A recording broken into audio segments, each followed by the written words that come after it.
Engineer Thangamuthu IPS academy அரசு பணி வெற்றியின் முதல் படி. Hi everyone, good morning all. So இது வந்து பார்த்தீங்கன்னா திட்டமிடுதல் பிளானிங்.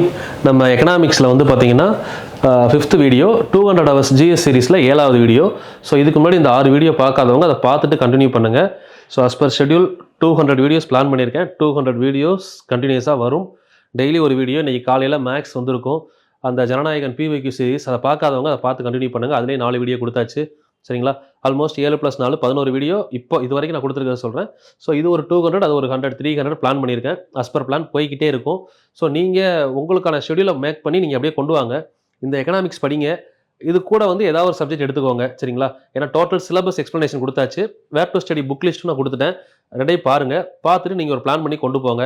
ஸோ என்னோட பாயிண்ட் ஆஃப் வியூவில் இது ரெண்டுமே நான் கொடுக்கணும்னு பிளான் பண்ணியிருக்கேன். கண்டிப்பாக கொடுப்பேன். அதில் எந்த ஒரு ஸ்ட்ரகிளும் வராது. பட் 1 or 2 days டிலே ஆச்சு அப்படின்னா அடுத்த நாள் வீடியோ அப்லோட் ஆகும், சரிங்களா? நிறைய பேர் அதே தான் கேட்குறீங்களே தவிர நீங்கள் படிக்க மாட்டேங்கிறீங்க. நீங்கள் படிக்கிறத கண்டினியூ பண்ணுங்கள்.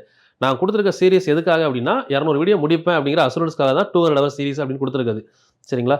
ஸோ ரெகுலராக கொடுத்துக்கிட்டு இருக்கேன். இப்போ எனக்குமே ஃபேமிலி சுச்சுவேஷன் வர்றப்போ ஒரு நாள் கொடுக்க முடிய மாட்டேங்குது. ஸோ அப்படின்றப்போ நீங்கள் அந்த கொஸ்டின் தான் கேட்குறீங்களே தவிர படிக்க மாட்டேங்கிறீங்க. நீங்கள் நார்மலாக நீங்கள் படிக்கிறத படிங்க. வீடியோஸ் அஸ் பர் ஷெட்யூல் படி நான் அப்டேட் பண்ணுறது பண்ணிக்கிட்டே தான் இருப்பேன். ஏன்னா அதுவும் இல்லாமல் தமிழ், இங்கிலீஷ் அது நிறைய பேர் கேட்குறீங்க. எல்லாத்துக்கும் நோட்ஸ் எழுதணும் நான். அது இல்லாமல் டெய்லி சொன்னேன் இல்லைங்களா, மேக்ஸுக்கு தனியாக PYQ அரேஞ்ச் பண்ணுறேன். இது இல்லாமல் இப்போ நான் உங்களுக்கு ஆல்ரெடி சொன்ன மாதிரி இந்த டாபிக் முடிஞ்சதுக்கப்புறம், அந்த பிளானிங் வரைக்கும் டாபிக் முடிஞ்சிருச்சு அப்படின்னா அதுக்கப்புறம் நமக்கு PYQ அனலைசிஸ். நிறைய பேர் வந்து PYQ எடுத்து அனலைஸ் பண்ணால் தான் டாபிக் உங்களுக்கு படித்த மாதிரி ஃபீல் ஆகுன்றது நிறைய பேர் கமெண்ட் பண்ணியிருந்தீங்க. அதனால் PYQ ஃபுல்லாக எடுத்து கட் பண்ணி 2019 இப்போ 2025 வரை லாஸ்ட்டாக கேட்ட கொஸ்டின் வர தமிழ், இங்கிலீஷில் PDF ரெடி பண்ணிக்கிட்டு இருக்கோம். ஸோ இது எல்லாமே வந்து பார்த்தீங்கன்னா ப்ரீவியஸ் இயர் கொஸ்டின் ஆர்டர் தான். இப்போ எக்ஸாம்பிள் அப்படியே இப்போ 2025 லாஸ்ட் வந்தீங்கன்னா 2025 அந்த எக்ஸாம் என்ன எக்ஸாம், அதில் எத்தனை கொஸ்டின் கேட்டிருக்காங்க, அப்படியே அந்த ஆர்டர் அப்படியே கொடுத்துக்கிட்டு இருக்கோம், சரிங்களா? இதெல்லாம் கொஞ்சம் டைமாக தான் செய்யும். 1 by 1 ஒர்க் பண்ணி உங்களுக்கு அது அப்படியே வீடியோவாக தான் கொடுக்க போகிறேன். ஸோ இப்போ இதுலேயுமே வந்து பார்த்தீங்கன்னு வைங்களேன், இதெல்லாம் பாருங்கள். நிதிக்குழு காலம், எந்தெந்த நிதிக்குழு யார் யார் தலைவர்கள், இன்னைக்கு கிளாஸில் இதை பற்றி சொல்லுவேன். இதுக்கு எப்படி கேட்டிருக்காங்கன்றதை பாருங்கள். சரியான இணையை கண்டுபிடிக்க அப்படின்னு சொல்லி கொடுத்துருக்காங்க. இதில் நம்ம பார்த்த விஷயங்கள் நிறையா வரும், பார்க்காததும் இருக்கும். அப்போ நம்ம எல்லாத்தையும் பார்த்ததுக்கப்புறம் PYQ பார்த்தா பெஸ்ட்டு. ஸோ அதுக்கு முன்னாடி நம்ம பார்த்த டாப்பிக்கில் இப்போ ஒரு 7 வீடியோ முடிச்சிட்டோமா. இது வந்து பார்த்தீங்கன்னா பாருங்கள், கம்பைன் டெக்னிக்கல் சர்வீஸ் எக்ஸாமினேஷன் 2019 போட்டது. அப் டு 2025 வரவே கொடுத்துருப்போம் ஃபுல்லாக. 2025 இப்போ லாஸ்ட்டாக முடிஞ்ச எக்ஸாம் வர எல்லா எக்ஸாமுக்கான கொஸ்டின்ஸும் ஒன்லி யூனிட் 5 மட்டும் தனியாக எடுத்து கொடுத்துருக்கோம், சரிங்களா? வெயிட் பண்ணுங்கள், ஷோ பண்ணுறேன். எந்தெந்த எக்ஸாம் அப்படிங்கிறத நோட் பண்ணி அந்த எக்ஸாமுக்கான கொஸ்டின்ஸ். ஸோ இந்த மாதிரி ரெகுலராக எடுத்துக்கிட்டு இருக்கோம். பட் அதெல்லாம் ஒரே நாளில் எடுத்து எல்லாத்தையும் கொடுத்துட முடியாதுமா. கொஞ்சம் வெயிட் பண்ணி தான் நீங்கள் பார்க்கணும். இது பாருங்கள், ஸ்பெஷல் காம்படிட்டிவ் எக்ஸாம் சொல்லி 2024 கண்டக்ட் பண்ணியிருக்காங்க. ஒவ்வொரு எக்ஸாம் கண்டக்ட் பண்ணுறதுலையும் நமக்கு என்னென்ன ஏரியா, யூனிட் 5 யூனிட் 5ல் எத்தனை கொஸ்டின் வந்திருக்கு, ஸோ அந்த கொஸ்டினை ஃபுல்லாக எடுத்து நமக்கு தனியாக கொடுத்துட்றோம். ஸோ இந்த மாதிரி எல்லாத்துலேயும் பிரித்து தனியாக டைப் பண்ணிக்கிட்டு இருக்கோம், சரிங்களா? ஸோ இதுவுமே வரும். நான் உங்களுக்கு காமிக்கிறது எல்லாமே பண்ண போகிறோன்றதுக்கு ஷோ பண்ணுறேன். ஸோ நீங்கள் திரும்ப நாளைக்கு அடுத்த நாளே வந்து இந்த வீடியோ கொடுங்க, அந்த வீடியோ கொடுங்க நீங்கள் கேட்டிங்கன்னா அந்த ஆர்டர் கொடுக்க முடியாது. ஏன்னா நான் ஒரு ஆர்டர் பிளான் பண்ணியிருக்கேன். இப்போ உங்களுக்கு 5 வீடியோ கொடுத்துருக்கோம். பிளானிங் கமிஷன் முடியும், நிதிக்குழு முடியும், அதுக்கப்புறம் வந்து பார்த்தீங்கன்னா நிதி ஆயோக். இந்த 3 வீடியோ முடிச்சதுக்கப்புறம் அப் டு இந்த 8 வீடியோவில் இருந்து PYQ எடுக்க போகிறோம். ஒரு 100 கொஸ்டின் PYQ பார்க்குறப்போ நம்ம கிளாஸ் எப்படி படித்தோம், PYQ எப்படி இருந்துச்சு. ஸோ இதுதான் என்னோட ஸ்ட்ராட்டஜி. நீங்கள் என்ன சொன்னாலும் என்னோட பிளான் படி தான் கொண்டு போக போகிறேன். அதை நீங்கள் பார்த்துட்டு அதுக்கப்புறம் சொல்லுங்கள். இந்த மேக்ஸுமே நான் ஸ்டார்ட் பண்ணுறப்போ அப்படி தான் கேட்டீங்க. ஒவ்வொரு டாபிக் முடிக்க அதுக்கான PYQ, டாப்பிக்கான வெயிட்டேஜ், அந்த டாப்பிக்கில் எவ்வளோ கொஸ்டின்ஸ் கேட்குறாங்க, நம்ம எந்த ஆர்டரில் படிக்கிறோம், அதை அனலைஸ் பண்ணும்போது போக உங்களுக்கு அடாப்ட் ஆயிடுச்சு. இப்படி தான் படிக்கணும்னு சொல்லி அதே தான் இப்போயும் நடக்கும். அதனால் நான் கொடுக்குறத அப்படியே ஃபாலோ பண்ணுங்கம்மா, சரிங்களா? உங்களுக்கு வேறு ஏதாவது கொடுக்கறதுக்குள்ளே ஏதாவது டவுட்ஸ் இருந்தால் கமெண்ட் பண்ணுங்கள். பட் நீங்கள் அடுத்தடுத்த வேலை என்னவோ அதை பார்த்து போய்கிட்டே இருங்க. நான் என்னோட வீடியோஸ் வந்துகிட்டே தான் இருக்கும். ஓகே, பாருங்கள், திட்டமிடுதல். இதில் வந்து பார்த்தீங்கன்னா பிளானிங் பற்றி பார்க்க போகிறோம். பிளானிங்னா என்ன, இதில் கீவேர்ட்ஸ் என்ன, அதான் முக்கியம். பிளானிங்குள்ளே என்னெல்லாம் இருக்குன்னு பாருங்கள். குறிப்பிட்ட காலத்திற்குள் அடைய வேண்டிய இலக்குகள், டார்கெட். குறிப்பிட்ட காலத்திற்குள் அடைய வேண்டிய இலக்குகள், நிர்ணயிக்கப்பட்ட பொருளாதார நோக்கங்கள், எய்ம் ஆர் கோல், மற்றும் வழிகாட்டுதலை அடிப்படையாக கொண்டு கைடன்ஸ், எடுக்கப்பட்ட முடிவுகள். அந்த சொல்யூஷனுக்கு பேர் தான் பிளானிங் அப்படின்னு சொல்றாங்க. ஓகேவா? குறிப்பிட்ட காலத்தில் அடைய வேண்டிய இலக்குகள், நிர்ணயிக்கப்பட்ட பொருளாதார நோக்கங்கள் மற்றும் வழிகாட்டுதலை அடிப்படையாக கொண்டு எடுக்கப்பட்ட முடிவுகளுக்கு பேர் திட்டங்கள். இந்த முடிவுகளை யார் எடுக்கிறாங்க, யார் நடைமுறைப்படுத்துறாங்க, இதை பற்றி தான் இதில் பார்க்க போகிறோம், சரிங்களா? ஸோ ஆக்சுவலாக திட்டம் அப்படின்னா என்னன்னா, ஒரு நாடு, இப்போ நம்ம இந்தியா வந்து சுதந்திரம் அடைகிறதுக்கு முன்னாடி வந்து பார்த்தீங்கன்னா ஆங்கிலேயர் கட்டுப்பாட்டில் ஒரு சின்ன ரீஜியனாக இருந்தது. அதுக்கப்புறம் நம்ம ஆங்கிலேயர்கிட்ட இருந்து விடுதலை அடைஞ்சு வந்ததுக்கப்புறம் நம்மளே ரூல் பண்ண போகிறோம். அப்போ நம்மளே ரூல் பண்ணுறோம் அப்படின்னா நம்ம எந்த அளவில் வளர்ச்சி அடைகிறோம், எக்கனாமிக்கலாக எவ்வளோ க்ரோத் ஆகுறோம் அப்படின்றத பார்க்கணும். இப்போ எக்ஸாம்பிள் ஒரு ஃபேமிலி இருக்குது அப்படின்னா ஃபேமிலியில் போன வருஷத்துக்கு இந்த வருஷத்துக்கு என்ன அனலைஸ் பண்ணுவோம். இப்போ நார்மலாக ஒரு ஸ்டூடெண்ட் போன வருஷம் 6வது படிக்கிறாங்க, இந்த வருஷம் 7வது, அடுத்த வருஷம் 8வது. அப்போ அந்த ஸ்டடீஸ் பேஸ் பண்ணி நம்ம பார்க்குறோம்ல, கொஞ்சம் கொஞ்சமாக வளர்ந்துட்டே வரோம். அடுத்து காலேஜ் போகிறோம், காலேஜ் முடிச்சு என்ன பண்ண போகிறோம், வேலைக்கு போகிறோம். ஸோ அட் தி எண்ட் எங்கே வந்து நிற்கிறோம், வேலைக்கு போனால் எவ்வளோ சம்பளம் வாங்குறோம், ஸோ எவ்வளோ நம்ம ஏர்ன் பண்ணுறோம், அதை வச்சு நம்ம ஃபேமிலி எந்த அளவுக்கு டெவலப் ஆக போகுது. ஸோ இந்த மாதிரி ஒரு தனி மனித வாழ்க்கையில் பிறந்ததுலேருந்து நம்மளோட கால்குலேஷனும் எதை நோக்கி தான் போகுது, எக்கனாமிக்ஸ் அப்படின்றப்போ ஒரு ரீஜியனை தனியாக பிரிச்சாச்சு. இந்தியா அப்படின்ற ஒரு தனி பகுதி கொடுத்துட்டாங்க.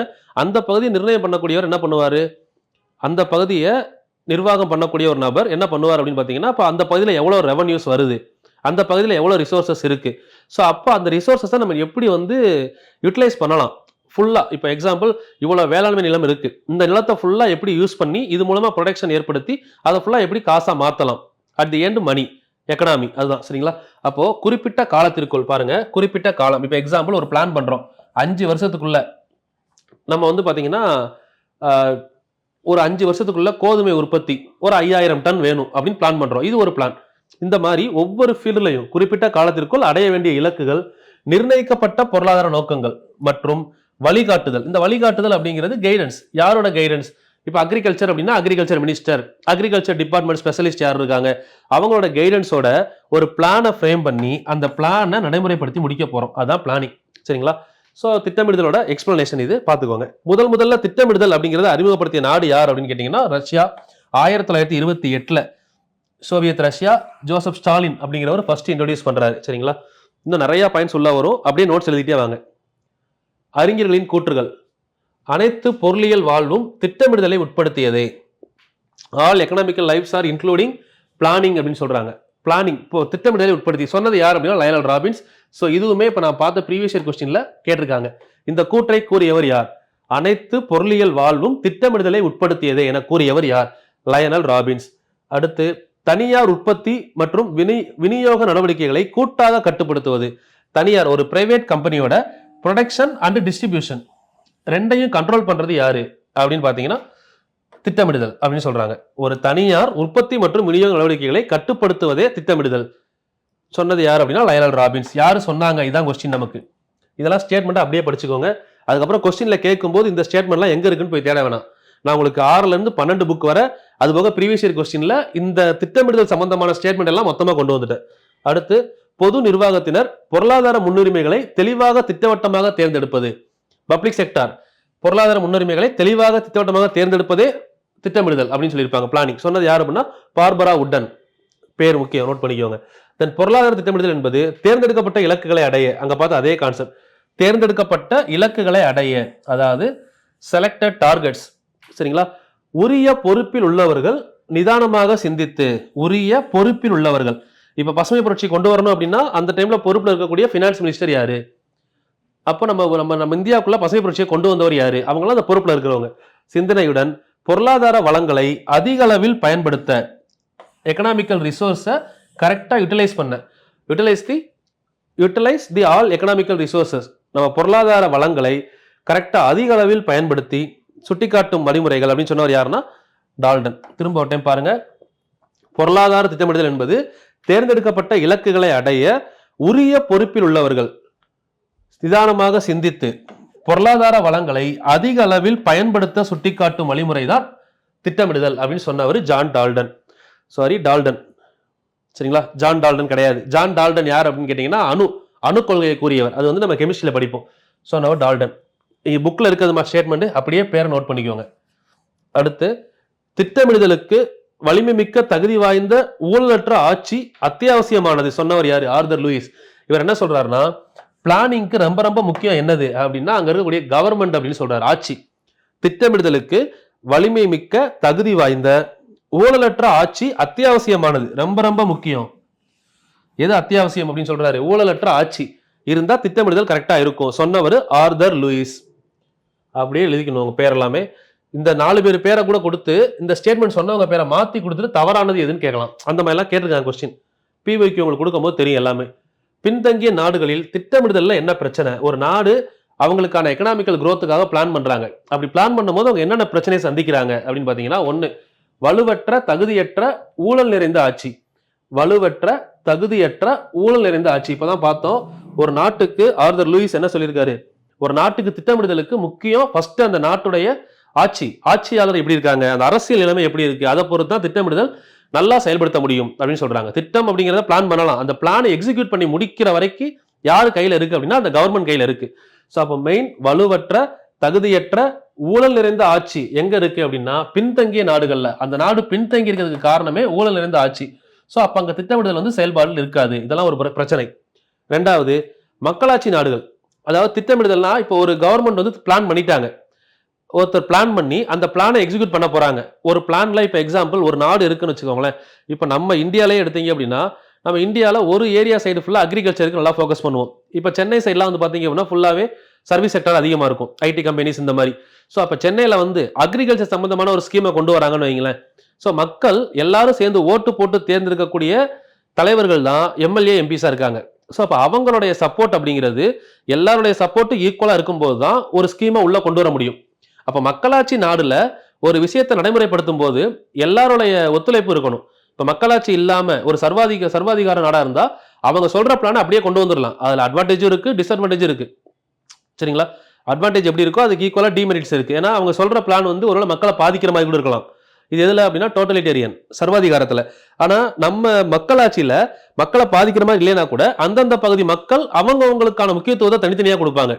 அப்படின்றப்போ அவங்க ஒரு பிளானை எல்லா இடத்துலையும் கொண்டு வர்றது மக்களாட்சி நாடுகள்ல சிரமம். இது ரெண்டாவது பிளான். சரிங்களா? மூணாவது, ஒரு நாடு மக்களாட்சி நாடா இருக்குது அப்படின்னா அங்க மக்கள் தொகை இருக்கிறதுக்கு வாய்ப்பு அதிகம். மறைமுக மக்களாட்சி எக்ஸாம்பிள். ஏன்னா நேரடி மக்களாட்சினா மக்கள் தொகை கம்மியா இருக்க நாடுகள் நேரடி மக்களாட்சி கொண்டு வருவாங்க. ஸோ இப்போ நம்ம இந்தியா மாதிரி நாடுகள்ல மறைமுக மக்களாட்சி, காரணம் மக்கள் தொகை அதிகம். ஸோ இந்த மக்கள் தொகை அதிகம்ன்ற ரீசனும் திட்டமிடுதலுக்கு இன்னொரு முக்கியமான காரணம். ஏன்னா மக்கள் தொகை அதிகமா இருக்கிறப்போ நம்ம ஒரு சின்ன ரீஜியன்ல கொண்டு வந்து அதை இம்ப்ளிமெண்ட் பண்ணிடலாம். எல்லா மக்கள்கிட்டையும் கொண்டு போய் சேர்க்கறது கஷ்டமான விஷயம். சரிங்களா?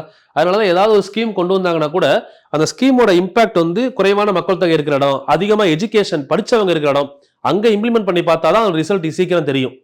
ஒரு விஷயத்த புதுசா ஸ்கீம் இன்ட்ரோடியூஸ் பண்ணா கூட பாத்தீங்கன்னா ஒன்னு பாப்புலேஷன் எங்க கம்மியா இருக்கு, எல்லா மக்களையும் போய் ரீச் ஆகுதா. ரெண்டாவது வந்து பாத்தீங்க அப்படின்னா எஜுகேஷன் நல்லா இருக்கு, அவங்ககிட்ட கொண்டு போனாதான் அந்த விஷயம் இப்ப இருக்கக்கூடிய கரண்ட் ட்ரெண்ட்ல போய் ரீச் ஆகுதா எல்லாருக்கும் தெரியும். சரிங்களா? சோ அந்த மாதிரி பாத்தீங்கன்னா மக்கள் தொகை வந்து பெரிய ரீசனா இருக்குமா, திட்டமிடுதல்ல ஒரு பெரிய பிரச்சனையா இருக்கு மக்கள் தொகை. மூணாவது, வேளாண்மை சார்ந்த பொருளாதாரத்தில் நிச்சயமற்ற தன்மை. சோ இது வந்து பாத்தீங்கன்னா இந்த பருவமழை பொய்த்தல் இந்த மாதிரி விஷயத்துல நம்ம வேளாண்மையில ஒரு பிளான் பண்ணவே முடியாது. வேளாண்மை வச்சு ஒரு அக்ரிகல்ச்சர் ஒரு பிளான் பண்றோம், அந்த டைம் அன்னைக்கு பருவமழை பொய்த்துருச்சு, மழை இல்லை அப்படின்னா அந்த டைம்ல என்ன பண்ண முடியாது, நம்ம நினைச்ச பிளான் பண்ண மாதிரி ரிசல்ட்டை பார்க்க முடியாது. அது ஒரு முக்கியமான விஷயம். அடுத்து, பின்தங்கிய நாடுகள் அப்படின்னு சொல்றப்பவே நமக்கு தெரியும் அந்த நாடுகள்லாம் எப்படி இருக்கும், பொருளாதார வளர்ச்சி கம்மியா இருக்கும். அப்ப அவங்களோட இன்வெஸ்ட்மெண்ட் எப்படி இருக்கும், கம்மியா இருக்கும்.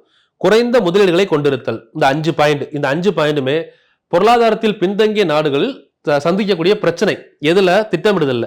எல்லாரும் திட்டமிடுறாங்க, ஒரு கண்ட்ரி வந்து ஒரு பிளான் பண்றாங்கன்னு சொல்லி எல்லா நாடும் பிளான் பண்ணும்போது இந்த பின்தங்கிய நாடுகளால அந்த அளவுக்கு பிளான் பண்ண முடியல. ரீசன் இந்த மாதிரி நிறைய பிரச்சனைகளை சந்திக்கிறாங்க. அதான் இங்க கொடுத்துருக்காங்க. சரிங்களா? அடுத்து இந்த லைன் பாருங்க. தவறாக நடைமுறைப்படுத்தப்படுவதால் நன்கு வடிவமைத்த தோல்வி அடையலாம், மேபி ஃபெயிலியர் ஆகலாம். ஆனால் சரியாக நடைமுறைப்படுத்தினால் தவறாக வடிவமைக்கப்பட்ட திட்டம் வெற்றி அடையாது. என்ன சொல்றாங்கன்னா, பிளானிங், எக்ஸிக்யூட், நடைமுறைப்படுத்தல். சரிங்களா? ஒரு பிளான் பண்றோம், நடைமுறைப்படுத்துறோம். இப்போ நீங்க கரெக்டா பிளான் பண்ணிட்டு தப்பா நடைமுறைப்படுத்தினீங்கன்னா அது ஃபெயிலியர் ஆயிரும். நீங்க பண்ண பிளானை கரெக்டா எக்ஸிக்யூட் பண்ணீங்கன்னா அது என்ன ஆயிரும், சக்சஸ் ஆயிரும். இதுதான் சொல்றாங்க. ஒரு பிளானு சரியான பிளான் சரியா இருக்கு, அதை நீங்க ஒருவேளை தவறாக நடைமுறைப்படுத்தினால் தோல்வி அடையலாம், சரியா நடைமுறைப்படுத்தினா சக்சஸும் ஆகலாம். 2 வாய்ப்பு இருக்கு. ஆனா ஒரு பிளானை நீங்க தப்பா பண்ணிட்டு அதை நீங்க சரியா நடைமுறைப்படுத்தினாலும் சரி, தவறா நடைமுறைப்படுத்தினாலும் சரி, என்ன பண்ணாலும் அந்த பிளான் என்னதான் ஆகும், ஃபெயிலியர் தான் ஆகும். இப்ப அதை ரீட் பண்ணி பாருங்க, புரியும். தவறாக நடைமுறைப்படுத்துவதால் நன்கு வடிவமைக்கப்பட்ட திட்டம் தோல்வி அடையலாம். தவறாக நடைமுறைப்படுத்துவதால் நன்கு வடிவமைக்கப்பட்ட திட்டம் தோல்வி அடையலாம். ஆனால் கரெக்டா நடைமுறைப்படுத்தினா அது என்ன, சக்சஸ் ஆகும். ஓகேங்களா? பிளான் பண்றது கரெக்டா இருந்தா போதும், நடைமுறைப்படுத்துவது யார் கையில இருக்கு, கவர்மெண்ட் கையில. ரெண்டாவது, ஒரு பிளானே நீங்க சரியா பண்ணல, பிளானே சரியா பண்ணாம அதை சரியா எக்ஸிக்யூட் பண்ணாலும் தப்பா எக்ஸிக்யூட் பண்ணாலும் நமக்கு என்னதான் ரிசல்ட், ஃபெயிலியர் தான். அதான் இங்கே சொல்றாங்க. சரியாக நடைமுறைப்படுத்தினால், சரியா எக்ஸிக்யூட் பண்றதுனால மட்டும் தவறான பிளானை நீங்க சரியாக்க முடியாது அப்படின்னு சொல்றாங்க. அப்ப எது முக்கியம்னு சொல்றாங்க? Plan is first important one. Plan பண்றது தெளிவா பண்ணணும், அதுக்கப்புறம் அதை எக்ஸிக்யூட் பண்றது செகண்டரி அப்படின்னு சொல்றாங்க. Most important 90% plan, 10% of execute, அவ்வளவுதான். ஏன்னா நீங்க 90% இல்ல 100% தெளிவா எக்ஸிக்யூட் பண்ணாலும் பிளான்ல 10% இருந்தீங்கன்னா அது கண்டிப்பா என்ன ஆகாது, சக்சஸ் ஆகாது அப்படின்னு சொல்றாங்க. அதான் இங்க சொல்லியிருக்காங்க. சரியாக நடைமுறைப்படுத்தினால் மட்டும் தவறான திட்டம் வெற்றி அடையாது அப்படின்னு சொல்றாங்க. சரிங்களா? தென் திட்டமிடுதலின் தன்மைகள், முதலாளித்துவம், சமத்துவம், கலப்பு பொருளாதாரம், இதை ஃபுல்லாவே நம்ம 3வது கிளாஸ்ல பார்த்துருப்போம். ஒரு டைம் பார்த்துருங்க ஃபுல்லா எடுத்து. அது மாதிரி திட்டமிடுதல் போது, திட்டமிடுதல் அப்படின்னா ஒரு பிளான் பண்றாங்க. எதை வச்சு பிளான் பண்ணுவாங்க? ஒரு நாடோட வளர்ச்சி அல்லது முன்னேற்றம், வளர்ச்சி அல்லது மேம்பாடு ரெண்ட சொல்லுவாங்க. முன்னேற்றம்னா வளர்ச்சி, முன்னேற்றம் அப்படிங்கிறது growth, மேம்பாடு அப்படின்னு சொன்னா டெவலப்மெண்ட். அப்போ இந்த இடத்துல பாருங்க, வளர்ச்சி மற்றும் முன்னேற்றம், வளர்ச்சி மற்றும் மேம்பாடு, வளர்ச்சி மற்றும் முன்னேற்றம் சொல்றாங்களா? அப்ப வளர்ச்சியும் மேம்பாடும். நம்ம வளர்ச்சிக்கும் மேம்பாடுக்கும் என்ன வித்தியாசம் அப்படின்னு முன்னாடியே பார்த்துட்டோம். இதுல பாத்தீங்கன்னா தெரியும், வளர்ச்சி முன்னேற்றத்தை தெளிவா புக்ல கொடுத்துருக்காங்க பாருங்க. 11th புக்ல எண்ணிக்கை அடிப்படையிலானது, பேஸ்ட் ஆன் குவான்டிடேட்டிவ் அனாலிசிஸ். என்ன சொல்றாங்க? காசு மட்டும் அடிக்க வச்சிருக்காங்களா? இதுக்கு பேர் என்னது? Quantitative analysis. அப்படின்னா வளர்ச்சியா முன்னேற்றமா? ஆல்ரெடி சொல்லியிருக்கேன். இது வளர்ச்சி, காசு பணத்தை மட்டும், தலா வருமானத்தை மட்டும் குறிக்கிறது. இதுக்கு பேர் என்ன சொல்லுவோம் அப்படின்னா வளர்ச்சி. ஓகேங்களா? பட் முன்னேற்றம் அப்படிங்கிறது எண்ணிக்கை, தரம் அடிப்படையிலானது, money as well as quality, quantity as well as quality. இது வந்து முன்னேற்றம் அல்லது மேம்பாடு. சரிங்களா? இதெல்லாம் நம்ம ஆல்ரெடி பார்த்துட்டோம். இந்த மேட்ச் ஷீட்டுமே நம்ம ஆல்ரெடி பார்த்துருக்கோம். அதிக அளவில் உற்பத்தியை குறிக்கும், உற்பத்தி அதிகரிக்கும் மட்டுமல்லாமல் உற்பத்தி பொருட்கள் வகைகள். எக்ஸாம்பிள் நம்ம என்ன பார்த்தோம்? ரோட்டு கடையவும் நம்ம சரவண பவன், அடையார் ஆனந்த பவன் அந்த மாதிரி பார்த்தோம்ல. அங்க நிறைய வெரைட்டிஸ் வரும். அங்க நிறைய வந்து பாத்தீங்க அப்படின்னா என்ன பண்ணுவாங்கன்னு பார்த்தோம், பிரான்ச்சஸ் கொண்டு வருவாங்க. அது மாதிரி குவாலிட்டி, எண்ணிக்கை மற்றும் குவாலிட்டி இருக்கும். ஸோ இங்க வந்து பாத்தீங்கன்னா குறுகிய எல்லையுடையது, ஒரே இடத்துல தான் இருப்பாங்க, அங்கேயே டெவலப் ஆறாங்க ஒரே ஆளு. இங்க வந்து பாருங்க வளர்ச்சி மற்றும் மாற்றம், இன்ஃப்ராஸ்ட்ரக்சர் சொன்னோம் இல்லைங்களா? ஒரு பெரிய ஹோட்டல்லாம் போனா இன்ஃப்ராஸ்ட்ரக்சர் எல்லாம் மாத்திருப்பாங்க. அதெல்லாம் எதுக்கு காரணம்? மேம்பாடு. சரிங்களா? இதெல்லாம் நம்ம ஆல்ரெடி பார்த்துச்சுமா, 4th கிளாஸ் நினைக்கிறேன். 4th கிளாஸ்ல எல்லாம் பார்த்துருப்போம். ஒரு டைம் அந்த கிளாஸ் தெளிவா பார்த்தீங்கன்னா நோட்ஸ் எடுத்து பாருங்க. இப்போ அதுக்கடுத்து திட்டமிடுதலின் வகைகள். திட்டமிடுதலின் வகைகள் வகைகள் பார்க்கணும். அதே மாதிரி திட்டமிடுதலோட ஹிஸ்டரி பார்க்கணும். 2 விஷயம் நம்ம பார்க்க போறோம். சரிங்களா? ஏன்னா திட்டமிடுதலுக்குள்ள போனதுக்கு அப்புறம் தான் 5 இயர் பிளான் பத்தி படிப்போம். அப்போ ஃபர்ஸ்ட் வந்து பாத்தீங்கன்னா திட்டமிடுதல் அப்படின்னா என்ன, வகைகள். இந்த வகைகள் வந்து நம்ம 12th புக்ல நிறைய கொடுத்துருப்பாங்க. நான் சொல்ற சின்ன பாயிண்ட் எடுத்துக்கோங்க, இதை சும்மா ரீட் பண்ணி பாருங்க. இப்போ எக்ஸாம்பிள், மக்களாட்சி, சர்வாதிகாரம், மொத்தம் 8 டைப் ஆஃப் பிளான் கொடுத்துருக்காங்கம்மா.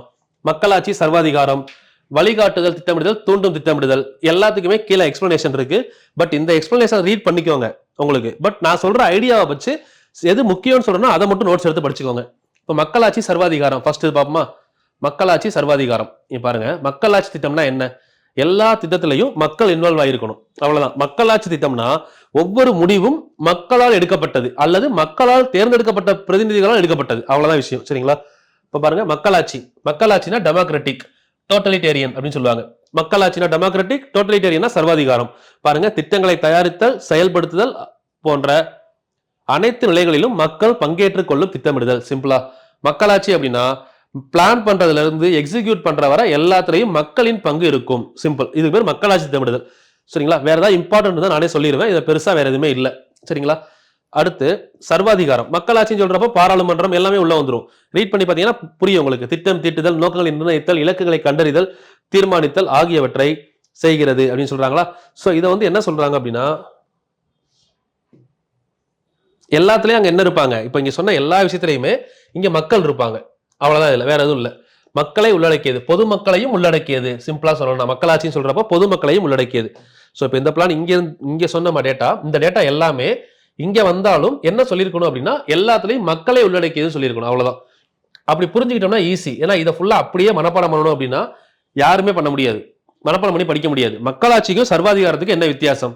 மக்களாட்சி அப்படின்னா எல்லா கொஸ்டின்லையும் மக்கள்கிட்ட கேட்டு பண்றது, மக்களுடைய ஒப்புதலோட பண்றது, அல்லது மக்களால் தேர்ந்தெடுக்கப்பட்ட பிரதிநிதியோட ஒப்புதலோட பண்றது, திட்டங்களை நிர்ணயித்தல் எல்லாத்துலயுமே.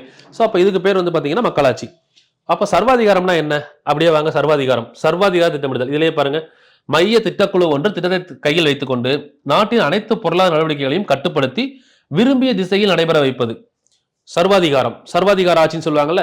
மக்கள் என்ன நினைக்கிறாங்கன்னு தேவையே கிடையாது, ஒரு பிளான் பண்ணியாச்சு கவர்மெண்ட், நான் சொல்றதா எல்லாரும் கேட்கணும், ஹிட்லர் மாதிரி. சரிங்களா? சர்வாதிகார திட்டமிடுதல்.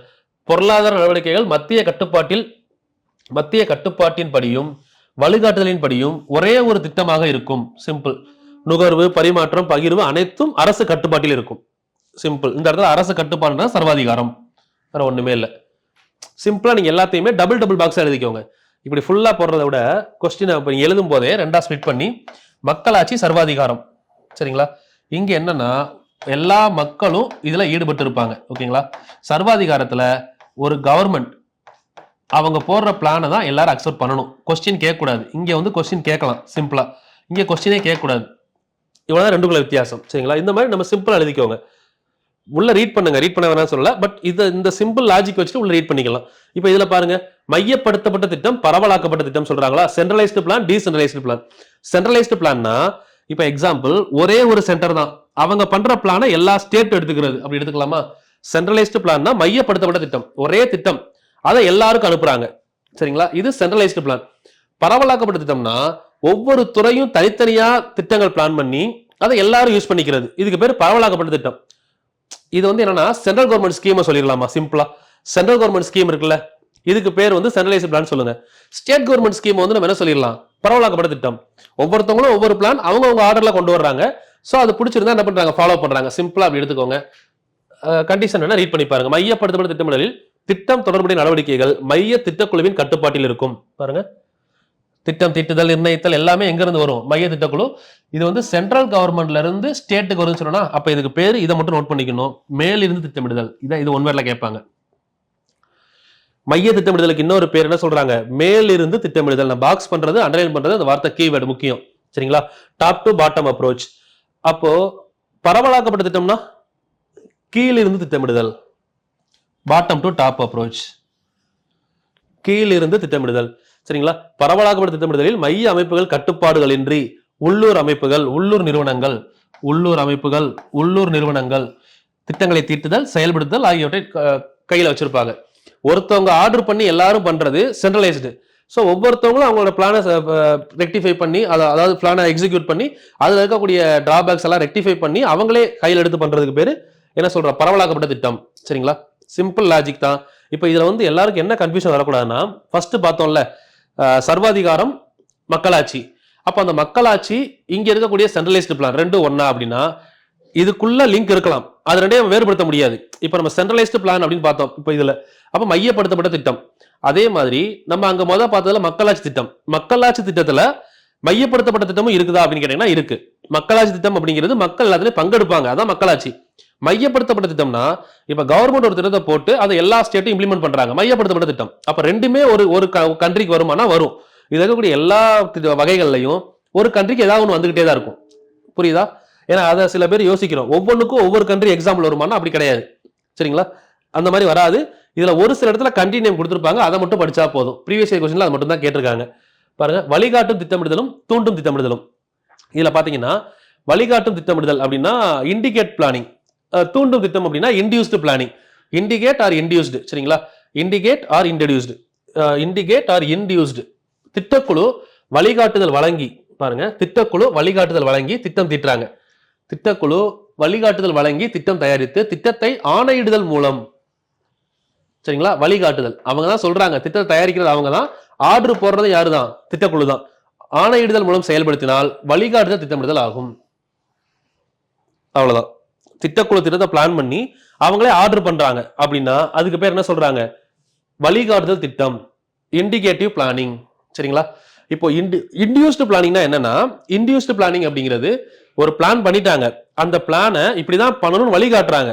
ஆனாலும் நிறைய பேர் அந்த பிளானை வர்றதுக்கு முன் வரல, அந்த பிளானை எக்ஸிக்யூட் பண்றதுக்கு. இப்போ ஒன்றும் இல்லை, ஒரு சின்ன இண்டஸ்ட்ரி, ஒரு சின்ன சிறுதொழிலுக்கு முக்கியத்துவம் கொடுக்கணும்னு சொல்லி ஒரு பிளான் 5 இயர் பிளான்ல சொல்றாங்க. சிறுதொழில் முன்னேற்றம், அதுக்கு இம்பார்ட்டன்ஸ் கொடுக்க போறோம். அப்ப அதை என்ன பண்ணலாம்? சிறுதொழில் முன்னேற்றத்துக்காக ஒரு ஸ்கீமை கொடுத்து அந்த ஸ்கீமை எல்லாரும் போய் இம்ப்ளிமெண்ட் பண்ணணும்னு சொல்லி அரசாங்கம் வழிகாட்டலாம், அது வழிகாட்டும் திட்டம். சரிங்களா? அதை தாண்டி ஒரு அரசாங்கம் இந்த சிறுதொழிலை நீங்க பண்றீங்க, இந்த எக்ஸாம்பிள் இந்த கோழி பண்ணலாம் வைக்கிறாங்க இல்லையா, அந்த மாதிரி வைக்கிறாங்கன்னா கவர்மெண்ட் என்ன கொடுப்பாங்க? அதுக்கு சப்சிடி கொடுப்பாங்களா? சோ அப்ப அந்த சப்சிடி கொடுக்கறது மூலமா நம்மள என்ன பண்ண வைக்கிறாங்க? அந்த இடத்துல நம்மளை ஈடுபட வைக்கிறாங்களா மக்களை? சோ அதுக்கு பேர் தான் என்னன்னா இன்டியூஸ்டு பிளான், தூண்டும் திட்டம். தூண்டும் திட்டம். புரிஞ்சதா? சிம்பிள். இந்த கோழி பண்ண மாதிரி பிசினஸ், இதுல பாருங்க, திட்டக்குழு நிர்ணயம் செய்த இலக்குகளை பல்வேறு நிதியியல் முறைகள் மூலம், பல்வேறு நிதியியல் வழிமுறைகள் மூலம் ஊக்கங்கள் அளித்து, ஊக்கங்கள்னா என்னது, சப்சிடி கொடுக்கிறது, மக்களால் மேற்கொள்ளப்படுவது தூண்டும் திட்டம். இங்க பாருங்க, மானியம், இன்சென்டிவ், மானியம், அதான் ஊக்கங்கள்லாம் இன்சென்டிவ் சொல்லுவோம், மானியம்னா சப்சிடின்னு சொல்லுவோம். மானியம் முதலான சலுகைகள் கொடுத்து ஒவ்வொரு பொருளை உற்பத்தி செய்ய வைக்க முடியும். தூண்டும் திட்டமிடுதலில் தனி மனித விடுதலையை குறைக்காமல் அதை பலனை பெற வைப்பது கொண்டதாகும். இந்த இடத்த நல்லா நோட் பண்ணிக்கணும். இப்போ தூண்டும் திட்டத்துக்கும் வழிகாட்டுதலுக்கும் என்ன வித்தியாசம்? வழிகாட்டும் திட்டத்துக்கு தனி மனித சுதந்திரம் கிடையாது. கவர்மெண்ட் வழிகாட்டுதல் படி இதை பண்ணலாம், சரிங்களா? இங்க என்னன்னா, நம்ம தேவைப்பட்டா பண்ணலாம், நீ பண்ணீங்கன்னா கவர்மெண்ட் உங்களுக்கு சப்சிடி கொடுப்பாங்க. இந்த லைன் பாருங்க, தூண்டும் திட்டமிடுதலில் தனி மனித விடுதலையை குறைக்காமல் அதன் பலனை பெற வைக்கும் தன்மையை கொண்டது. இதை கேட்கலாமா? என்ன பிளான்? மக்களாட்சி திட்டமா, தூண்டும் திட்டமா, இல்ல இண்டிகேட்டிவ் பிளான், வழிகாட்டும் திட்டமா? ஆப்ஷன்ல கொடுக்கலாம். சோ அப்போ நம்மளை தூண்டுறாங்க, பட் நம்மளை அவங்க என்ன பண்ணல, நம்ம சுதந்திரத்துல தலையிடல. இதுக்கு பேர் தான் தூண்டும் திட்டம். நமக்கு மானியமோ சப்சிடியோ ஏதாவது ஸ்கைஃபண்டோ கொடுத்து நம்ம என்ன பண்ண வைக்கிறாங்க, தொழில் பண்ண வைக்கிறாங்க. இதுக்கு பேர் தூண்டும் திட்டம். 6 திட்டம் முடிஞ்சா? சோ அதுதான் கொடுத்துருப்பாங்க. அடுத்து பாருங்க, சுட்டி காட்டும் திட்டம், இண்டிகேட்டிவ் பிளான், தென் இம்பேரேட்டிவ் பிளான். சுட்டி காட்டும் திட்டம், கட்டாயமாக திட்டமிடுதல். பாருங்க, சுட்டி காட்டும் திட்டம் ஒன்றும் இல்லை, கலப்பு பொருளாதாரம். சுட்டி காட்டும் திட்டத்துக்கு கீழே ஒரு பாயிண்ட் எழுதிக்கணும், கலப்பு பொருளாதாரம். சோ இதுக்கு இன்னொரு பேரு, முக்கியமான பாயிண்ட், கலப்பு பொருளாதார நாடுகளில் பொருத்தமான திட்டம். கலப்பு பொருளாதார நாடுகள்ல வரக்கூடிய திட்டம் மோனட் திட்டம் அப்படின்ற பெயர்ல பிரான்ஸ் அறிமுகப்படுத்தியது 1947. இந்த பாயிண்ட் இம்பார்ட்டன்ட், சரிங்களா? இண்டிகேட்டிவ் சுட்டி காட்டும் திட்டம் 1947 பிரான்ஸ் அறிமுகப்படுத்தது. இது 1950 வரை செயல்படுத்தப்பட்டது,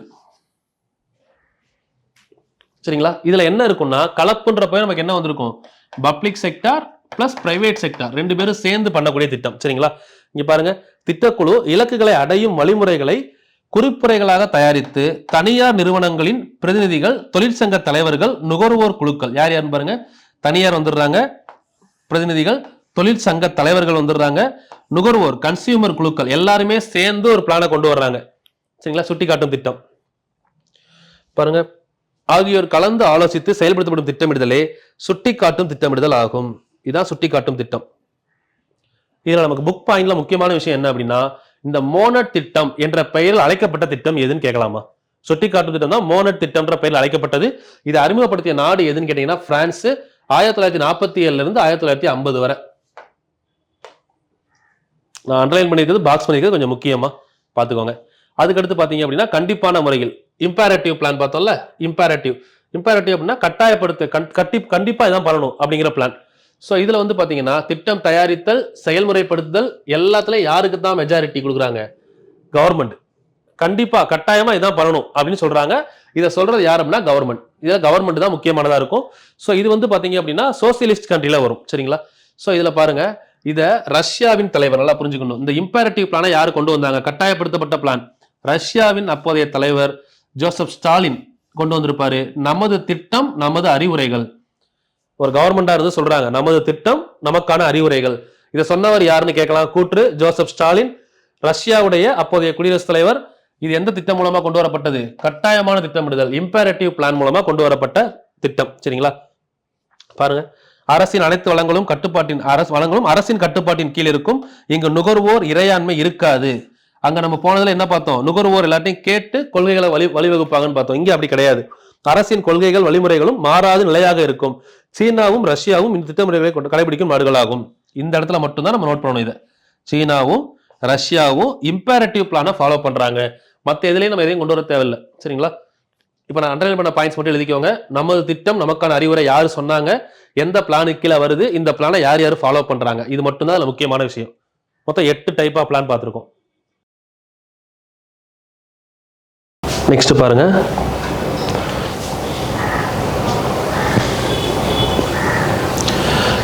குறுகிய கால, நடுத்தர கால, நீண்ட கால திட்டம். ஸோ இதை வந்து கொஞ்சம் வெயிட் பண்ணுங்க.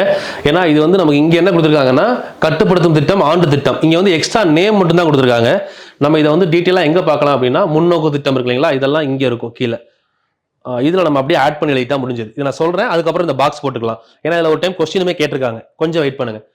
இந்த திட்டத்தை மட்டும் கொஞ்சம் வெயிட் பண்ணுங்க, பார்த்துக்கலாம். இந்த குறுகிய காலம், நடுத்தர காலம், நீண்ட காலம். ஏன்னா இது வந்து இங்க இருக்க டேட்டாவோட பின்னாடி இருக்க டேட்டா அதிகம். சரிங்களா? இதை முடிச்சிடலாம். அதுக்கப்புறம் நேர நிதி திட்டம், உருவப்பொருள் திட்டம். சிம்பிள். நிதி திட்டம் ஒரு பிளான் பண்றோம், பிளானுக்கு பட்ஜெட் ஒதுக்குறது நிதி திட்டம். பிளானுக்கு பட்ஜெட்டை தாண்டி இடமாவோ பொருளாவோ ஒதுக்கணும்னா பிசிக்கல். சிம்பிள், முடிஞ்சது, அவ்வளவுதான். நிதி திட்டம், உருவப்பொருள் திட்டம். Financial R physical. பினான்சியல்னா திட்டத்தை செயல்படுத்த தேவையான நிதி ஒதுக்கீடு செய்தல், அவ்வளவுதான், வேற ஒண்ணுமே இல்லை. நிதி ஒதுக்கீடு. ஒரு பிளான் பண்றோம், நான் ஒரு ஃபேக்டரி கட்ட போறேன், அதுக்கான பணத்தை ஒதுக்குறீங்கன்னு வைங்களேன், அது பினான்சியல் திட்டம், பினான்சியல் பிளான். அதே ஒரு ஃபேக்டரி கட்ட போறேன், அதுக்கு தேவையான பொருட்களை வாங்குறோம் இல்லைங்களா, நம்மகிட்ட இதெல்லாம் இருக்கு, அப்ப எக்ஸ்ட்ரா என்ன வேணும், அந்த பொருளா நம்ம முதலீடு பண்றோம்ல, அதெல்லாம் பிசிக்கல், வேற ஒண்ணும் இல்லை. உருவப்பொருள் திட்டமிடுதல் என்பது மனித வளம், இயற்கை வளம், அந்த இடம், அங்க இருக்கக்கூடிய மிஷின்ஸ், இதெல்லாம் ஒதுக்குறது. இதை சிம்பிளா முடிச்சிடலாம். பினான்சியல் பிளான், பிசிக்கல் பிளான் போடுங்க. பினான்சியல் பிளான் அப்படின்னா ஒரு தொழிலுக்கு தேவையான பண முதலீடு, நிதி முதலீடு, நிதி, அவ்வளவுதான். இப்போ ஒரு வீடு கட்டுறோம் அப்படின்னா அதுக்கு நம்மகிட்ட இருக்கிறது என்ன, லேண்ட் இருக்கா, அது நமக்கு எதுல வந்துடும், பிசிக்கல் பிளானிங்ல வந்துடும். அது போக நீங்க உங்கள்கிட்ட மண்ணோ, பக்கத்துல மண்ணோ, கல்லோ, சிமெண்டா இருக்கா, உங்களுக்கு பிசிக்கல் பிளானிங்ல வந்துடும். இதெல்லாம் இருக்கு, இதெல்லாம் வேணும். பட் பினான்சியல்னா நமக்கு இந்த வீடு கட்டுறதுக்கு இவ்வளவு பட்ஜெட் செலவாகும், ஒரு பணத்தை ஒதுக்குவோம்ல, அது வந்து நமக்கு நிதியில வந்துடும். சிம்பிள். நிதி திட்டமிடுதல், இன்னொன்னு உருவப்பொருள் திட்டமிடுதல். 2 பாயிண்ட் முடிஞ்சதா? அடுத்து பாருங்க, பணிகள் திட்டமிடுதல் மற்றும் கட்டமைப்பு திட்டமிடுதல். Functional and structural. ஒரு நாடு பெற்றுள்ள பொருளாதார சமூக அமைப்பு முறையை மாற்றாமல் பொருளாதார சீர்கேடுகளை நீக்குவதற்கு பாத்தீங்கன்னா பணிகள் திட்டமிடுதல். பணிகள் திட்டமிடுதல் ஃபங்க்ஷனல் பிளான். ஒரு நாடு பெற்றுள்ள பொருளாதார சமூக அமைப்பு முறைகளை மாற்றாமல் பொருளாதார சிந்தனைகளை வழிகாட்டுதல் மட்டுமே செய்யும் திட்டமிடுதல் பணிகள் திட்டமிடுதல் ஆகும். அங்க இருக்கக்கூடிய ஸ்ட்ரக்சரை மாத்தாம, சரிங்களா, பொருளாதார அமைப்பு முறையிலிருந்து பொருத்தமான மாற்றங்களை செய்து இலக்குகளை அடைய வைத்தல். அதாவது ரெண்டுக்கும் என்ன வித்தியாசம் பாருங்க. இதுல பொருளாதார அமைப்பு முறையில் பொருத்தமான மாற்றங்களை செய்து, இதுல என்ன பண்ணக்கூடாதுன்னு சொல்லியிருக்காங்க, பொருளாதார அமைப்பு முறையில் எந்த மாற்றங்களையும் செய்யாமல், பொருளாதார மற்றும் சமூக அமைப்பு முறையில் எந்த மாற்றங்களையும் செய்யாமல் அங்க இருக்கக்கூடிய சீர்கேடுகளை நீக்குவது. அதுக்கு பேர் என்ன சொல்றாங்க, ஃபங்க்ஷனல் பிளானிங். ஃபங்க்ஷனல் ஸ்ட்ரக்சரல் அப்படின்னா என்னன்னா, இப்போ ஒன்றும் இல்லை, ஒரு ஆஃபீஸ் இருக்குன்னு வைங்களேன், ஒரு ஆஃபீஸ் மேனேஜர், அவருக்கு கீழே அசிஸ்டன்ட் மேனேஜர், அவருக்கு கீழே வந்து பார்த்தீங்கன்னா டிஃப்ரெண்ட் எம்ப்ளாயிஸ் இருக்காங்கன்னு வச்சுக்கோங்க, டிபார்ட்மெண்ட் இருக்கு, சரிங்களா, ப்ரொடக்ஷன் டிபார்ட்மெண்ட்டு, அதுக்கப்புறம் வந்து பார்த்தீங்கன்னா சேல்ஸு, அடுத்து ஃபினான்ஸ், இந்த மாதிரி ஒரு 3 டிபார்ட்மெண்ட் இருக்கு. மேனேஜர், அசிஸ்டன்ட் மேனேஜர், இந்த மாதிரி டிபார்ட்மெண்ட்ஸ் இருக்கு. இதுக்கு பேர் என்ன அப்படின்னா ஸ்ட்ரக்சர். இது ஒரு ஆஃபீஸோட ஸ்ட்ரக்சர். இந்த ஸ்ட்ரக்சரை டச்சே பண்ணக்கூடாது, சரிங்களா. தென் இங்கிருந்து வரக்கூடிய வேலைகளை மட்டும், பணிகளை மட்டும் மாத்துறதுக்கு பேரு ஃபங்க்ஷனல் பிளானிங், வேற ஒன்றும் இல்லை. இப்போ மேனேஜர் இன்னைக்கு வந்து ப்ரொடக்ஷன் சரியில்லை, இந்த வருஷம் டர்ன் ஓவர் கம்மியா இருக்கு, அப்ப என்ன பண்றாங்கன்னா இவங்களுக்குள்ள வேலைகளை மட்டும் மாத்திக்கிறாங்க. சிம்பிளா சொன்னோம்னா உள்ள இருக்கக்கூடிய பொருளாதார அமைப்பு முறையவோ, புரியுங்களா, இவங்களுக்குள்ள சேலரியவோ, இவங்களை ஒரு வேலையை விட்டு தூக்குறதோ, இந்த மாதிரி எதுவுமே பண்ணாம ஒன்லி இவங்களுக்குள்ள இருக்கக்கூடிய வேலைகளை மட்டும் மாற்றம் செஞ்சுக்கிறது. ஒரு நாடு பெற்றுள்ள பொருளாதார சமூக அமைப்பு முறையை மாற்றாமல் அங்க இருக்கக்கூடிய சமூக அமைப்புனா, நான் சொல்ற ஒரு கம்பெனி, இதை நீங்க ஒரு நாடா எடுத்து பார்க்கணும். அவங்களுக்குள்ள எந்த ஒரு சேஞ்சும் கொண்டு வராம, சரிங்களா. பட் என்ன பண்ணிருக்காங்க, அந்த வேலைகளை மட்டும் மாத்தி பொருளாதார சீர்கேடுனா வறுமை, இந்த மாதிரி சீர்கேடுகளை நீக்குவது. அதுக்கு பேர் என்ன சொன்னாங்கன்னா ஃபங்க்ஷனல் பிளானிங். இது நமக்கு புரியுற மாதிரினா ஒரு ஆஃபீஸ் வச்சு பார்த்துருக்கோம். இதே மாதிரி ஒரு ஆஃபீஸ்ல இப்ப இதே மாதிரி இப்ப இந்த இடத்துல நான் ஃபங்க்ஷனல் பண்ணல பிளான், ஸ்ட்ரக்சரல் பிளான் பண்றோம் அப்படின்னா என்னன்னா, ஓகே, இப்போ நம்ம இந்த ஒர்க் சரியில்லை, அப்போ இவருக்கு கீழே இருக்க 3 டிபார்ட்மெண்ட்ல இன்னொரு டிபார்ட்மெண்ட்டா புதுசா கொண்டு வருவோம். இல்லை அப்படின்னா இவரை வேலையை விட்டு தூக்கிட்டு இவருக்கு வேற ஆளா கொண்டு வரலாம். ஸோ இதெல்லாம் என்ன பண்றோம், ஸ்ட்ரக்சரை மாத்துறோம். இப்போ மேனேஜருக்கு கீழே இவன் வேணாம், மேனேஜர் டைரக்டா அவங்களை பாத்துக்கிறேன்னு சொல்றாரு, இந்த அசிஸ்டன்ட் மேனேஜர் கண்ட்ரோல்ல இவங்க இருக்க வேணாம். அப்ப என்ன ஆகுது, ஸ்ட்ரக்சரே மாறுது இல்ல. இந்த மாதிரி ஸ்ட்ரக்சரை மாத்தி கொண்டு வந்தா அதுக்கு பேர் என்ன சொல்றோம், ஸ்ட்ரக்சரல் பிளான் சொல்றோம். சிம்பிளா புரிஞ்சுக்கணும்னா இவ்வளவுதான் விஷயம். ஒரு ஸ்ட்ரக்சர் இருக்கு, அதுக்குள்ள வந்து பணிகளை மட்டும் மாத்தினா ஃபங்க்ஷனல், அந்த ஸ்ட்ரக்சரை மாத்தினா ஸ்ட்ரக்சரல், வேற ஒன்றும் இல்லை, சரிங்களா. கட்டமைப்பை மாத்தாம பணியை மட்டும் மாத்துறது, இங்க கட்டமைப்பே மாத்தினா ஸ்ட்ரக்சரல் பிளானிங். புரியுதா. பொருளாதார அமைப்பு முறையில் பொருத்தமான மாற்றங்களை செய்து இலக்குகளை அடைதல். அங்க இருக்கக்கூடிய ஆளுகளை மாத்திரம் இல்ல ஒரு போஸ்ட் கீழே இருக்க இன்னொருத்தவங்களை கொண்டு வந்து அவங்களோட நேரடி கண்காணிப்புல கொண்டு வந்து அந்த வேலையை என்ன பண்றோம், எக்ஸிக்யூட் பண்றோம். நமக்கு தேவை டார்கெட் அச்சீவ் பண்ணணும், அங்க என்ன பண்ணணும், இலக்குகளை அடையணும். அதுதான் அதுக்கான திட்டம் தான் என்ன சொல்றாங்க அப்படின்னா 2 திட்டம் பார்க்கிறோம், ஃபங்க்ஷனல் ஒன்று, ஸ்ட்ரக்சரல் ஒன்று, சரிங்களா. பின்தங்கிய நாடுகளில் காணப்படுகிறது. இப்ப சொல்றாங்கல்ல, இதுக்கே ஒரு ரீசன் இருக்கு. இப்ப இதையுமே அந்த கம்பெனி ஆர்டர்ல எடுத்துட்டீங்கன்னு வைங்களேன், ஒரு பெரிய கம்பெனி இருக்குன்னு வச்சுக்கோங்க, பெரிய கம்பெனி, நம்ம ஆட்டோமொபைல் கம்பெனியே பெரிய பெரிய கம்பெனி எடுத்துக்கோங்களேன், பென்சோ, ஆடியோ, இல்ல நம்ம நார்மலா பாக்குறீங்களா, டிவிஎஸ்ஏ எடுத்துக்கோங்களேன், அதெல்லாம் பெரிய கம்பெனி, ரொம்ப நாளா இருக்கு. ஸோ அதுல மேனேஜர், அசிஸ்டன்ட் மேனேஜர்னு ஒரு ஜெனரல் மேனேஜர் அவங்களோட கேட்டகரி இருக்கும். ஸோ அந்த கேட்டகரியில இப்ப நினைச்சாங்கன்னா மாற்றத்தை கொண்டு வர முடியாது. ஏன்னா அது பெரிய கம்பெனி, வளர்ந்த கம்பெனி. ஒரு சின்ன கம்பெனி இருக்கு, கீழே ஒர்க் பண்ற 3 பேர் சரியா ஒர்க் பண்ணல. அப்ப என்ன பண்ணுவாங்க, மேனேஜரா இருக்கவரோ இல்ல ஓனரே டைரக்டா என்ன பண்ணுவாங்க, அந்த வேலையை பார்ப்பாங்கல்ல. அது யார் பண்ண முடியும்னா பின்தங்கிய நாடுகள், அதாவது டெவலப்டு, அண்டர் டெவலப்டு, இன்னும் டெவலப் ஆகல அப்படின்றவங்க, இல்ல டெவலப் ஆகிட்டு இருக்காங்கல்ல, அவங்க தான் இந்த மாதிரி விஷயங்களை பண்ண முடியும், ஸ்ட்ரக்சரை மாற்ற முடியும். ஆனா வளர்ந்த நாடுகள்ல இந்த பிளானை கொண்டு வர முடியாதுமா. எந்த பிளான? ஸ்ட்ரக்சரல் பிளான. ஏன்னா வளர்ந்த நாடுகள்ல அதுக்கு ஒரு ஸ்ட்ரக்சர் இருக்கும். இப்போ ஒவ்வொரு மினிஸ்டர்ஸ், எக்ஸாம்பிள் ஒரு கவர்மெண்ட் எடுத்தீங்கன்னா ஒவ்வொரு மினிஸ்டருக்கு கீழே ஒரு டிபார்ட்மெண்ட் இருக்கும். அந்த மினிஸ்டர் கீழே டிபார்ட்மெண்ட் சரியா ஒர்க் பண்ணலைன்னா அந்த ஒர்க் பண்றதுக்கான பிளானை மாத்துவாங்க. அதுக்கு பேர் ஃபங்க்ஷனல் பிளான். இல்ல அந்த மினிஸ்டரையே மாத்திட்டு இந்த டிபார்ட்மெண்ட் தூக்கி வேற டிபார்ட்மெண்ட்ல மாத்துறாங்க. இப்ப எம்எஸ்எம்இ டிபார்ட்மெண்ட் வந்து பாத்தீங்கன்னா முன்னாடி எங்க இருந்து வந்துச்சு நம்ம பார்த்திருப்போம்.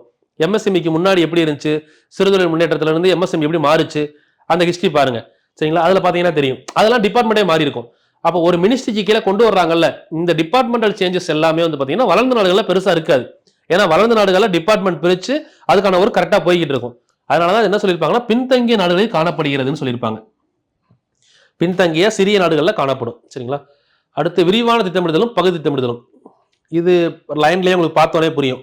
விரிவான திட்டமிடுதல் அப்படின்னா ஃபுல்லா டோட்டலா ஒரு ஓவரால், இப்ப நம்ம ஒரு கம்பெனியே எடுத்தோம் வைங்களேன், இப்ப நான் சொன்னதுதான், ஒரு மேனேஜர், ஓனர் கீழே மேனேஜர் இருக்காரு, 3 டிபார்ட்மெண்ட் இருக்கு, ப்ரொடக்ஷனு, சேல்ஸ் அண்ட் ஃபினான்ஸ். இப்போ 3 டிபார்ட்மெண்ட்ல தனித்தனியா திட்டத்தை பிளான் பண்ணாம மொத்தமா பிளான் பண்றோம்ல கம்பெனி, இந்த கம்பெனிக்கு இதான் டார்கெட், இந்த கம்பெனில ஒரு பிரச்சனை, மொத்தமா எல்லாத்தையும் தீர்க்கிறதுக்கு பேர் என்ன சொல்றோம்னா விரிவான திட்டம். பகுதி திட்டம் அப்படின்னா இது இப்ப ப்ரொடக்ஷன்ல ஒரு பிரச்சனை, அதை மட்டும் தனியா எடுத்து பாக்குறோம்ல, அப்ப ப்ரொடக்ஷன் டிபார்ட்மெண்ட்டை ரீஆர்கனைஸ் பண்ணுங்க. இல்ல ஃபினான்ஸ்ல பிரச்சனை, ஃபினான்ஸ் டிபார்ட்மெண்ட்டை தனியா எடுங்க. இப்படி ஒவ்வொரு டிபார்ட்மெண்ட்டையும் பிரிச்சு அங்க உள்ள பிரச்சனையை பார்த்தா அதுக்கு பேர் என்ன சொல்றோம், பகுதி திட்டமிடுதல். Total plan and partial plan, சிம்பிளா சொன்னோம்னா.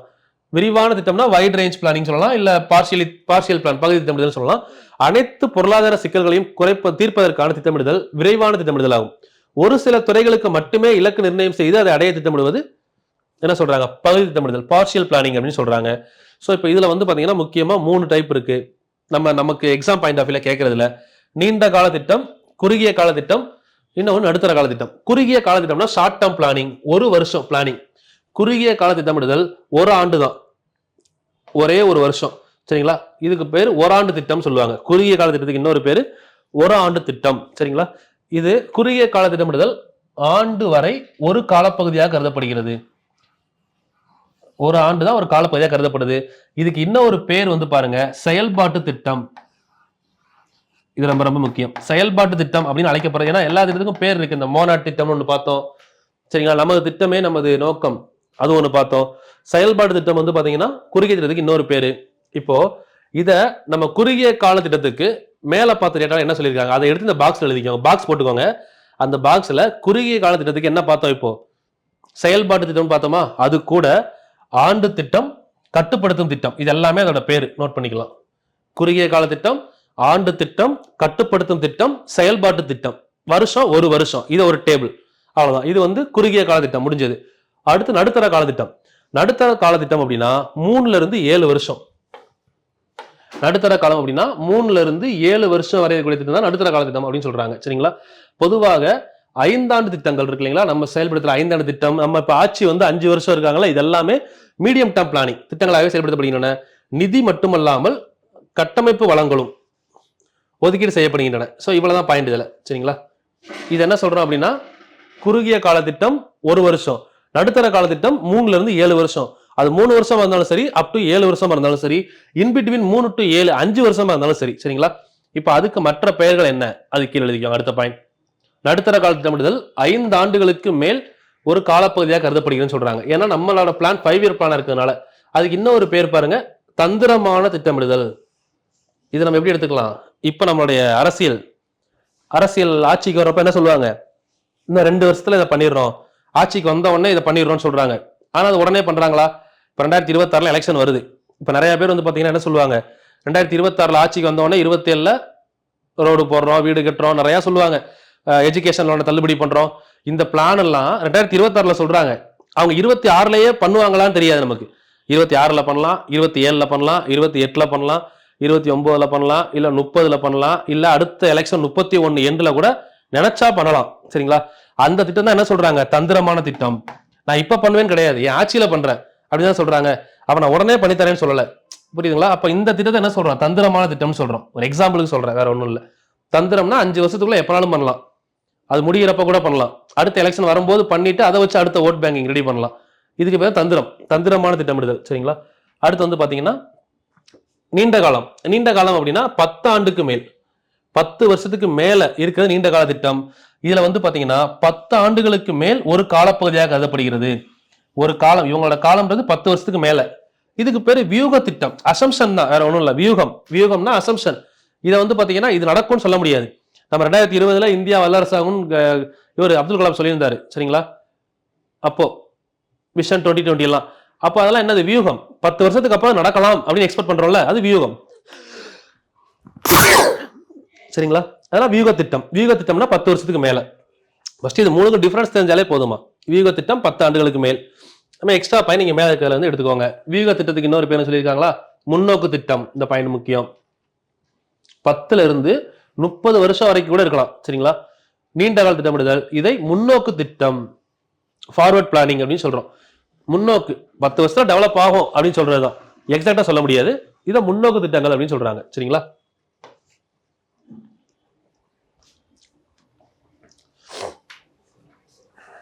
இதெல்லாம் வந்து பாத்தீங்கன்னா பிளானிங்கோட டைப்ஸ்.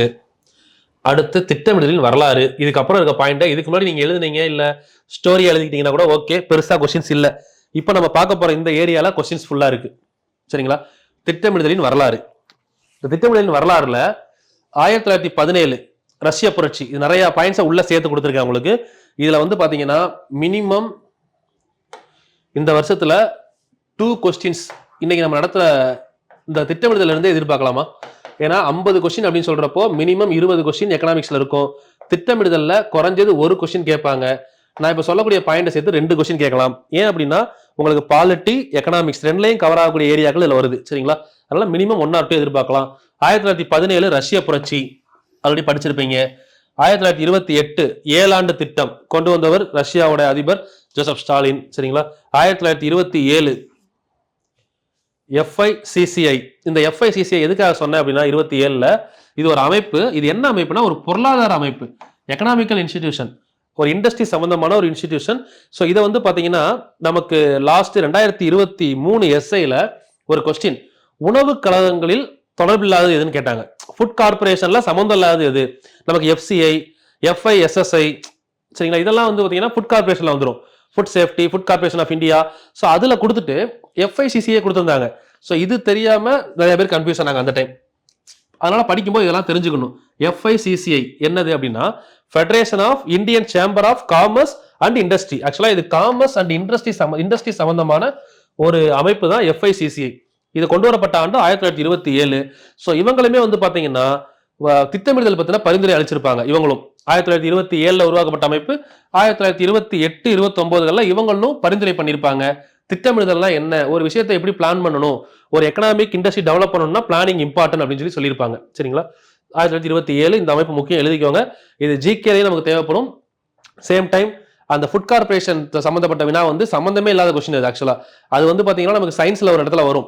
சரிங்களா? இந்த உணவுக்கு எந்தெந்த அமைப்புக்கு எந்தெந்த தர நிர்ணயம் பண்றாங்க, அந்த தர நிர்ணய குறியீடுகள் FSI, இந்த மாதிரி குறியீடுகள் இருக்குல்ல, அக்மார்க், அப்படி குறியீடுகள்ல கூட இந்த கொஸ்டின் கேட்கறாங்க. சரிங்களா? பாத்துக்கோங்க. அது 1934 பரிந்துரை செய்தது. 34ல அவங்க பரிந்துரை பண்ணியிருப்பாங்க. அதே 34ல சார் விஸ்வேஸ்வரையா 36ல புக் எழுதியிருப்பாருன்னு பின்னாடி படிச்சிருப்போம்.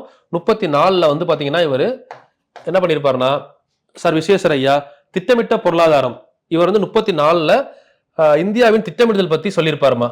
இவருடைய புத்தகம் பின்னாடி 1936ல திட்டமிட்ட பொருளாதாரம், தி பிளான்ட் எக்கனாமி அப்படிங்கிற புக் இருக்கும். நோட் பண்ணிக்கோங்க. இதெல்லாம் பிளான்ட் எக்கனாமி என்ற புத்தகத்தின் ஆசிரியர் யார் அப்படின்னு கேட்டாங்கன்னா சார் விஸ்வேஸ்வரையா. இவருடைய புத்தகம், இவருடைய பிறந்தநாள் தான் செப்டம்பர் 15மா. இந்த செப்டம்பர் 15 இவருடைய பிறந்தநாளை தான் நம்ம என்னவா செலிப்ரேட் பண்றோம், இந்திய பொறியாளர் தினம். அதே நாள் தான் மக்களாட்சி தினம். 2007ல இருந்து ஐநா அறிவிச்சிருக்காங்க செப்டம்பர் 15 மக்களாட்சி தினம். சேம் இதே நாள் தான் இன்னொருத்தருடைய பர்த்டே. அதை நீங்க கீழே கமெண்ட்ல ஆன்சர் சொல்லுங்க. யாருடைய பிறந்தநாள்? ஒன்னு பொறியாளர் தினம், இன்ஜினியர்ஸ் டே, இன்னொன்னு மக்களாட்சி தினம் சொல்லிட்டேன். இந்த செப்டம்பர் 15 இன்னொருத்தருடைய பர்த்டே, அரசியல்ல முக்கியமான ஒருத்தர், தெரிஞ்சா கீழே ஆன்சர்ல கமெண்ட் பண்ணிருங்க. செப்டம்பர் 15 அதை பத்தி உங்களுக்கு வேற டேட்டா தெரிஞ்சாலும் கீழே கமெண்ட் பண்ணுங்க. செப்டம்பர் 15 பத்தி இதையும் சேர்த்து கமெண்ட் பண்ணிருங்க, படிக்கிறவங்களுக்கு ஈஸியா இருக்கும். பொறியாளர் தினம், மக்களாட்சி தினம், விஸ்வேஸ்வரய்யா பிறந்த தினம், அதுக்கடுத்து வந்து பாத்தீங்கன்னா இன்னொரு தலைவருடைய பிறந்த நாள், அது என்னன்றதை கீழே கமெண்ட் பண்ணுங்க. தென் இந்திய திட்டமிடுதலின் தந்தை, இந்திய திட்டமிடுதலுக்கு அடித்தளமிட்டவர் யார் அப்படின்னு கேட்டாங்கன்னா விஸ்வேஸ்வரய்யா தான் ஃபர்ஸ்ட். சரிங்களா? அது மாதிரி இவருடைய நினைவாக எந்த ஒரு பப்ளிக் செக்டார் இண்டஸ்ட்ரிக்கு ஒரு பேர் வச்சாங்க, அதையும் கீழே கமெண்ட் பண்ணிருங்க. பப்ளிக் செக்டார் இண்டஸ்ட்ரிக்கு ஒரு பேர் வச்சிருப்பாங்க, விஸ்வேஸ்வரய்யா இரும்பு எஃகு ஆலை. ஓகே, அது எந்த வருஷம் கொண்டு வந்தாங்க, அட்லீஸ்ட் அதை சொல்லுங்க. விஸ்வேஸ்வரய்யா இரும்பு எஃகு ஆலை முதல் பொதுத்துறை நிறுவனம், ஃபர்ஸ்ட் பப்ளிக் செக்டார் இண்டஸ்ட்ரி அதுதான். அது எந்த வருஷம் ஓபன் பண்ணாங்க, இது உங்களுக்கான கொஸ்டின். அடுத்து 10 ஆண்டு திட்டம் பற்றி நூலில் கூறியுள்ளார். இந்த திட்டமிட்ட பொருளாதாரம் அப்படிங்கிற நூல்ல இவர் சொல்லியிருக்கிறது 10 ஆண்டு திட்டம், 10 இயர்ஸ் பிளான் பத்தி சொல்லியிருப்பாரு. ஓகே, 1934 சார் விஸ்வேஸ்வரய்யா புக்கு திட்டமிட்ட பொருளாதாரம். இந்திய திட்டமிடலின் தந்தை என அழைக்கப்பட்டவர் யார், இந்திய திட்டமிடலுக்கு அடித்தளமிட்டவர் யார் அப்படின்னு கேட்டாங்கன்னா விஸ்வேஸ்வரய்யா. 10 ஆண்டு திட்டம் பற்றி நூலில் கூறியுள்ளார். இவருடைய திட்டம் 10 வருட திட்டம். செப்டம்பர் 15 பிறந்த நாள் பொறியாளர் தினமாக கொண்டாடப்படுகிறது. மக்களாட்சி தினமா ஐநா 2007 இருந்து அறிவிச்சிருக்காங்க, செப்டம்பர் 15. நெக்ஸ்ட் 1938 ஐஎன்சி தலைவர் யாரு அப்படின்னு பாத்தீங்கன்னா நேதாஜி சுபாஷ் சந்திர போஸ். 1938லயும் அவர் தான் இருப்பாரு, 1939லயும் அவர் தான் இருப்பாரு.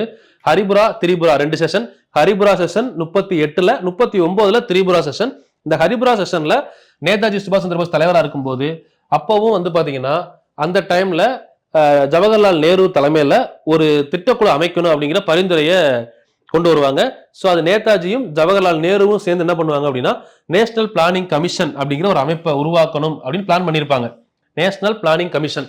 சோ இந்த கமிஷனை உருவாக்கக்கூடிய பொறுப்பை ஜவஹர்லால் நேரு எடுத்திருப்பாரு. சரிங்களா? பட் அந்த டைம் ஐஎன்சி தலைவரா இருந்து இதுக்கு ஒப்புதல் கொடுத்தவர் யார் அப்படின்னு கேட்டீங்கன்னா நேதாஜி சுபாஷ் சந்திர போஸ்.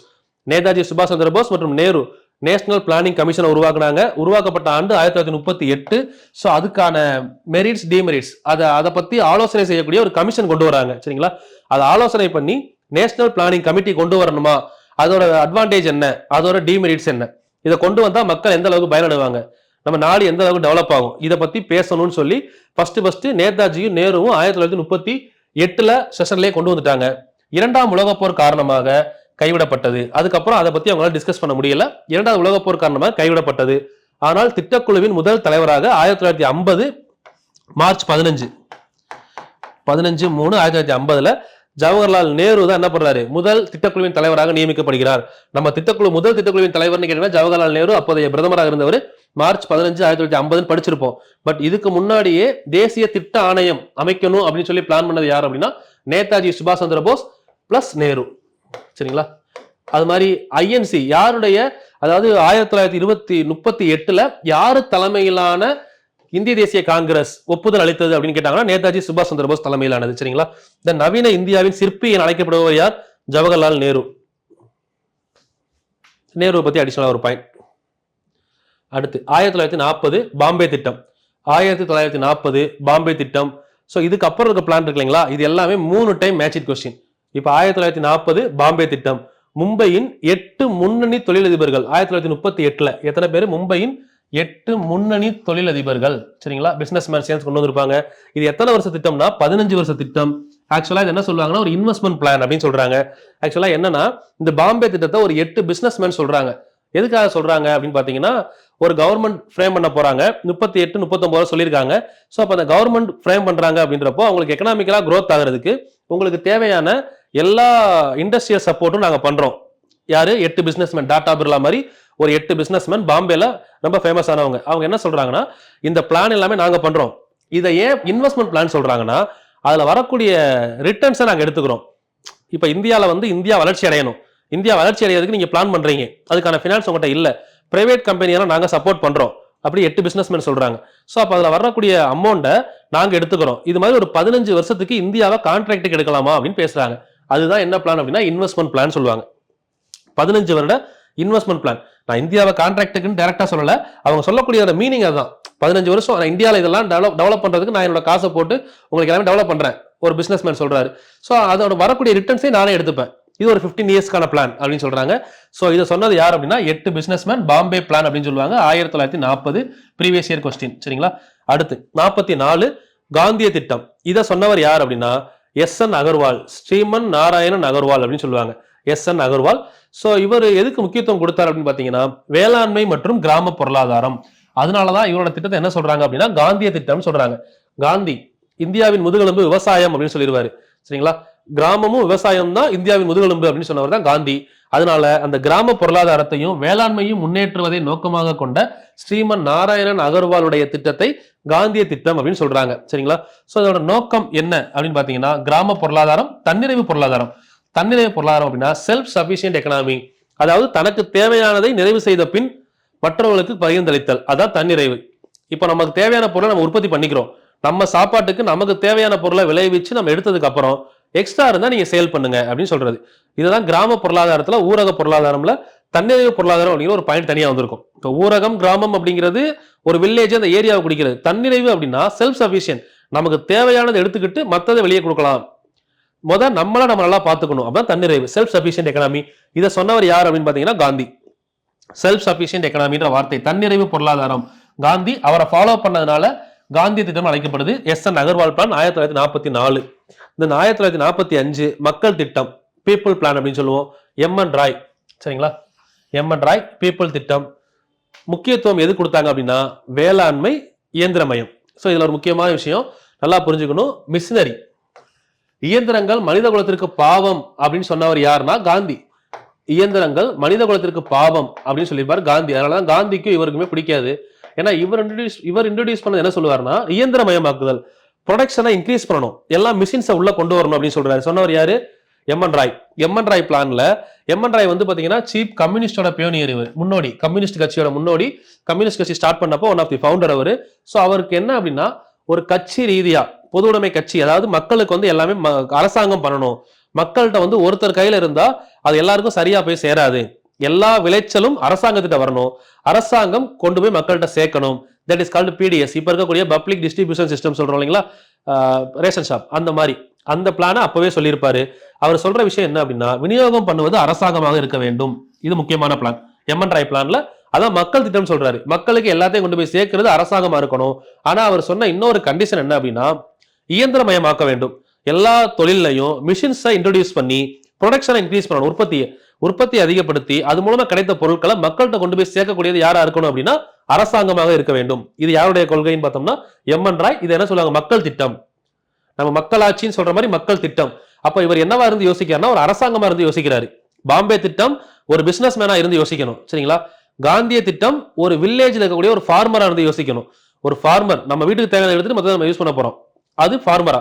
மூணாவது ஒரு பொலிட்டீஷியனா, ஒரு கவர்மெண்டா இருந்து யோசிக்கணும். எல்லாத்தையும் கவர்மெண்ட்டை கொண்டு வந்து கொடுத்துட்டு மக்கள் எல்லாத்துக்கும் பகிர்ந்தளிக்கணும். ஒரு சமத்துவ நாடா இருந்து யோசிச்சோம்னா என்ன புரியும்? இந்த பிளான் புரியும். எம்.என். ராயோட திட்டம் 45. இதுவே உங்களுக்கு டைரக்ட் கொஸ்டின் தான். அடுத்து பாருங்க 1950 சர்வோதயா திட்டம், ஜெயபிரகாஷ் நாராயணன் சர்வோதயா திட்டம். ஸோ இவர் வந்து பாத்தீங்கன்னா காந்தி, வினோபாபா, இவங்க ரெண்டு பேரை வச்சுதான் ஒரு பிளானை கொண்டு வந்திருப்பாரு. ஏன்னா காந்தியோட பிளான்ல விவசாயமும் கிராமமும் தன்னிறைவு பொருளாதாரமும் இது மூணும் காந்தியோட முக்கியமான பிளான் திட்டங்கள். இதைதான் பின்னாடி யார் ஃபாலோ பண்ணான்னு பார்த்தோம், எஸ்.என். அகர்வால் பார்த்தோம் இல்லைங்களா. ஸோ அப்ப ஜெயபிரகாஷ் நாராயணன் ஃபாலோ பண்ணது காந்தியவும் வினோபாபாவும். வினோபாபாவை பத்தி ஆல்ரெடி படிச்சிருப்பீங்க. தனிநபர் சத்தியாகிரகம் 1940 முதலில் நடத்தியவர் யாருன்னா இவர் தான், ஆச்சரிய வினோபாபாவே. ஸோ அவர் தான் வந்து பாத்தீங்கன்னா சிறுதொழில் மற்றும் குடிசை தொழில் முன்னேற்றம், நில சீர்திருத்தத்துல முன்னாடி வந்திருப்பாரு. நில சீர்திருத்தத்துல முன்னாடி வந்து நிலத்தை ஒப்படைச்சிருப்பாரு. ஸோ இதெல்லாமே வந்து யாருன்னா ஆச்சரிய வினோபாபாவே. சிறுதொழில், குடிசை தொழில் முன்னேற்றம், நில சீர்திருத்தம் இதெல்லாம் பங்கேற்று இருப்பாரு. ஸோ இவரோட திட்டம் வந்து மெயினா என்னவா இருக்கும்னா குடிசை தொழில்களை முன்னேற்றுதல். காந்தியோட திட்டம் என்னவா இருக்கும்? விவசாயம், கிராமம், தன்னிறைவு பொருளாதாரம். இப்போ இது ரெண்டையும் சேர்த்து சர்வோதயா திட்டம் அப்படின்னு சொன்னவர் தான் யாரு? ஜெயபிரகாஷ் நாராயணன். 1950 சர்வோதயா திட்டம். ரெண்டு பேரோட பிளான், ஒன்னு காந்தி, இன்னொன்னு வினோபாபாவே. ரெண்டையும் சேர்த்து சொல்லியிருப்பார். சரிங்களா? திட்டக்குழுவின் நோக்கம். சரிங்களா? இப்ப திட்டக்குழுவின் நோக்கம் அப்படின்னு பார்த்தோம்னா தற்சார்பு, வளர்ச்சி, சமூக நீதி, நவீனமயமாக்குதல். 4 பாயிண்ட் சொல்றாங்க. ஃபர்ஸ்ட் தற்சார்பு, தன்னிறைவுன்னு சொன்னாதான் இப்ப தற்சார்புன்னு சொல்றோம். தற்சார்பு. ரெண்டாவது வளர்ச்சி, growth.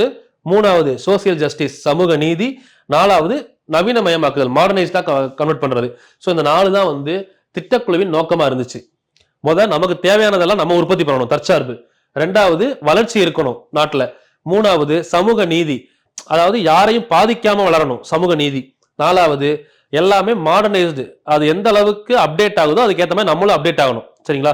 இப்போ விவசாயத்துறைன்னு எடுத்தோம்னா பசுமை புரட்சி மாதிரி புது புது ஸ்கீம்ஸ் கொண்டு வந்து என்ன பண்றாங்க, பயிர் பெருக்கத்தை கூட்டுறாங்க இல்லைங்களா? அதெல்லாம் மாடர்னைஸ்டு. இந்த மாதிரி எல்லாமே திட்டக்குழுவின் நோக்கமா இருக்கு. இந்த திட்டக்குழு உருவாக்கப்பட்டது மார்ச் 15, 1950. திட்டக்குழு கலைக்கப்பட்டது 13/8/2014.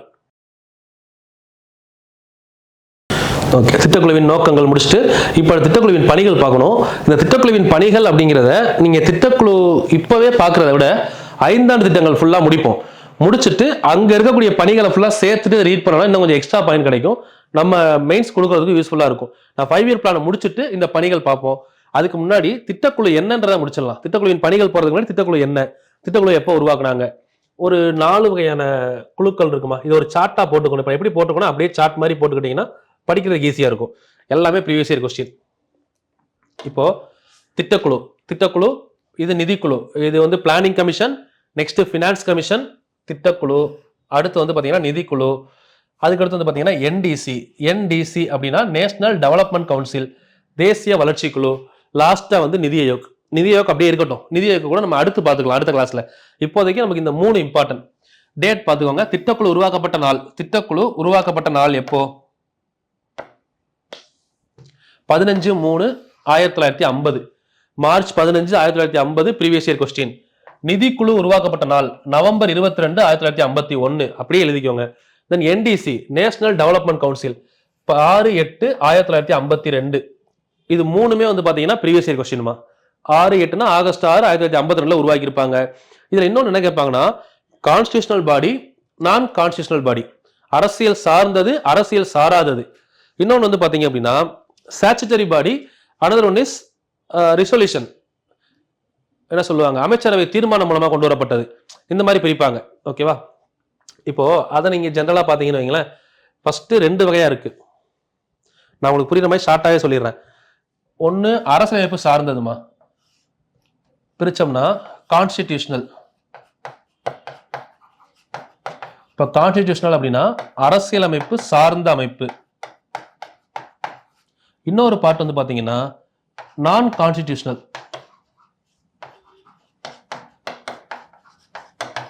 அரசியலமைப்பு சாராதது.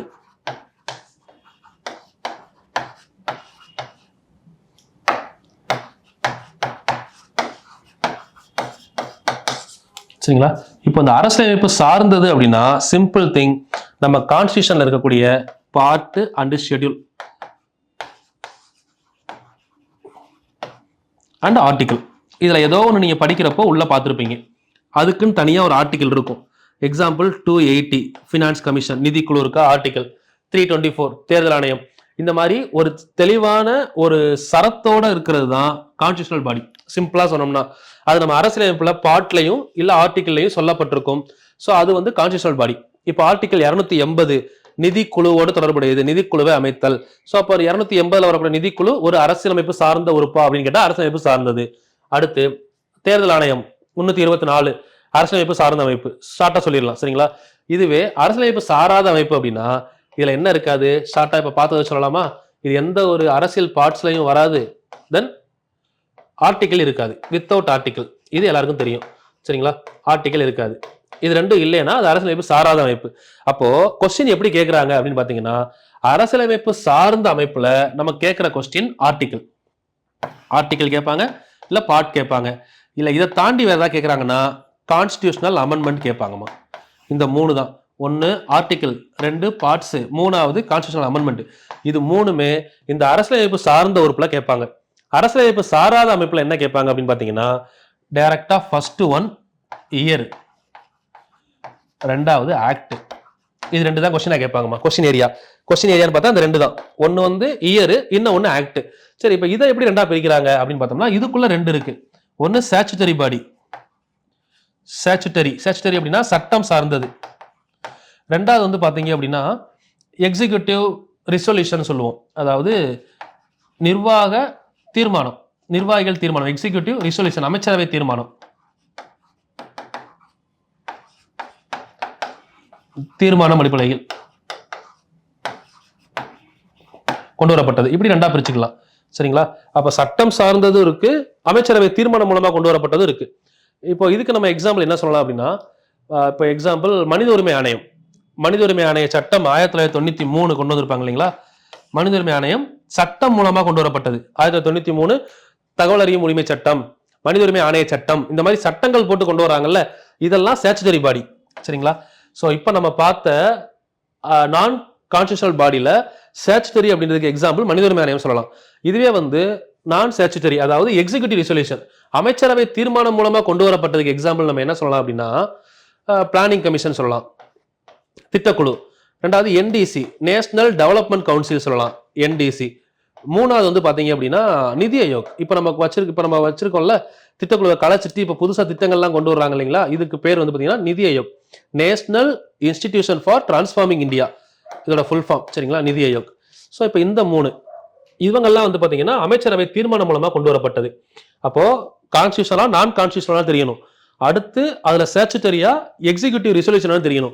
அப்ப நம்ம பார்க்கக்கூடிய திட்டக்குழு, தேசிய வளர்ச்சி குழு, நிதி ஆயோக், இது எல்லாமே வந்து பாத்தீங்கன்னா எக்ஸிக்யூட்டிவ் ரிசொல்யூஷன், அமைச்சரவை தீர்மானம் மூலமாக கொண்டு வரப்பட்ட அரசியலமைப்பு சாராத உறுப்புகள்.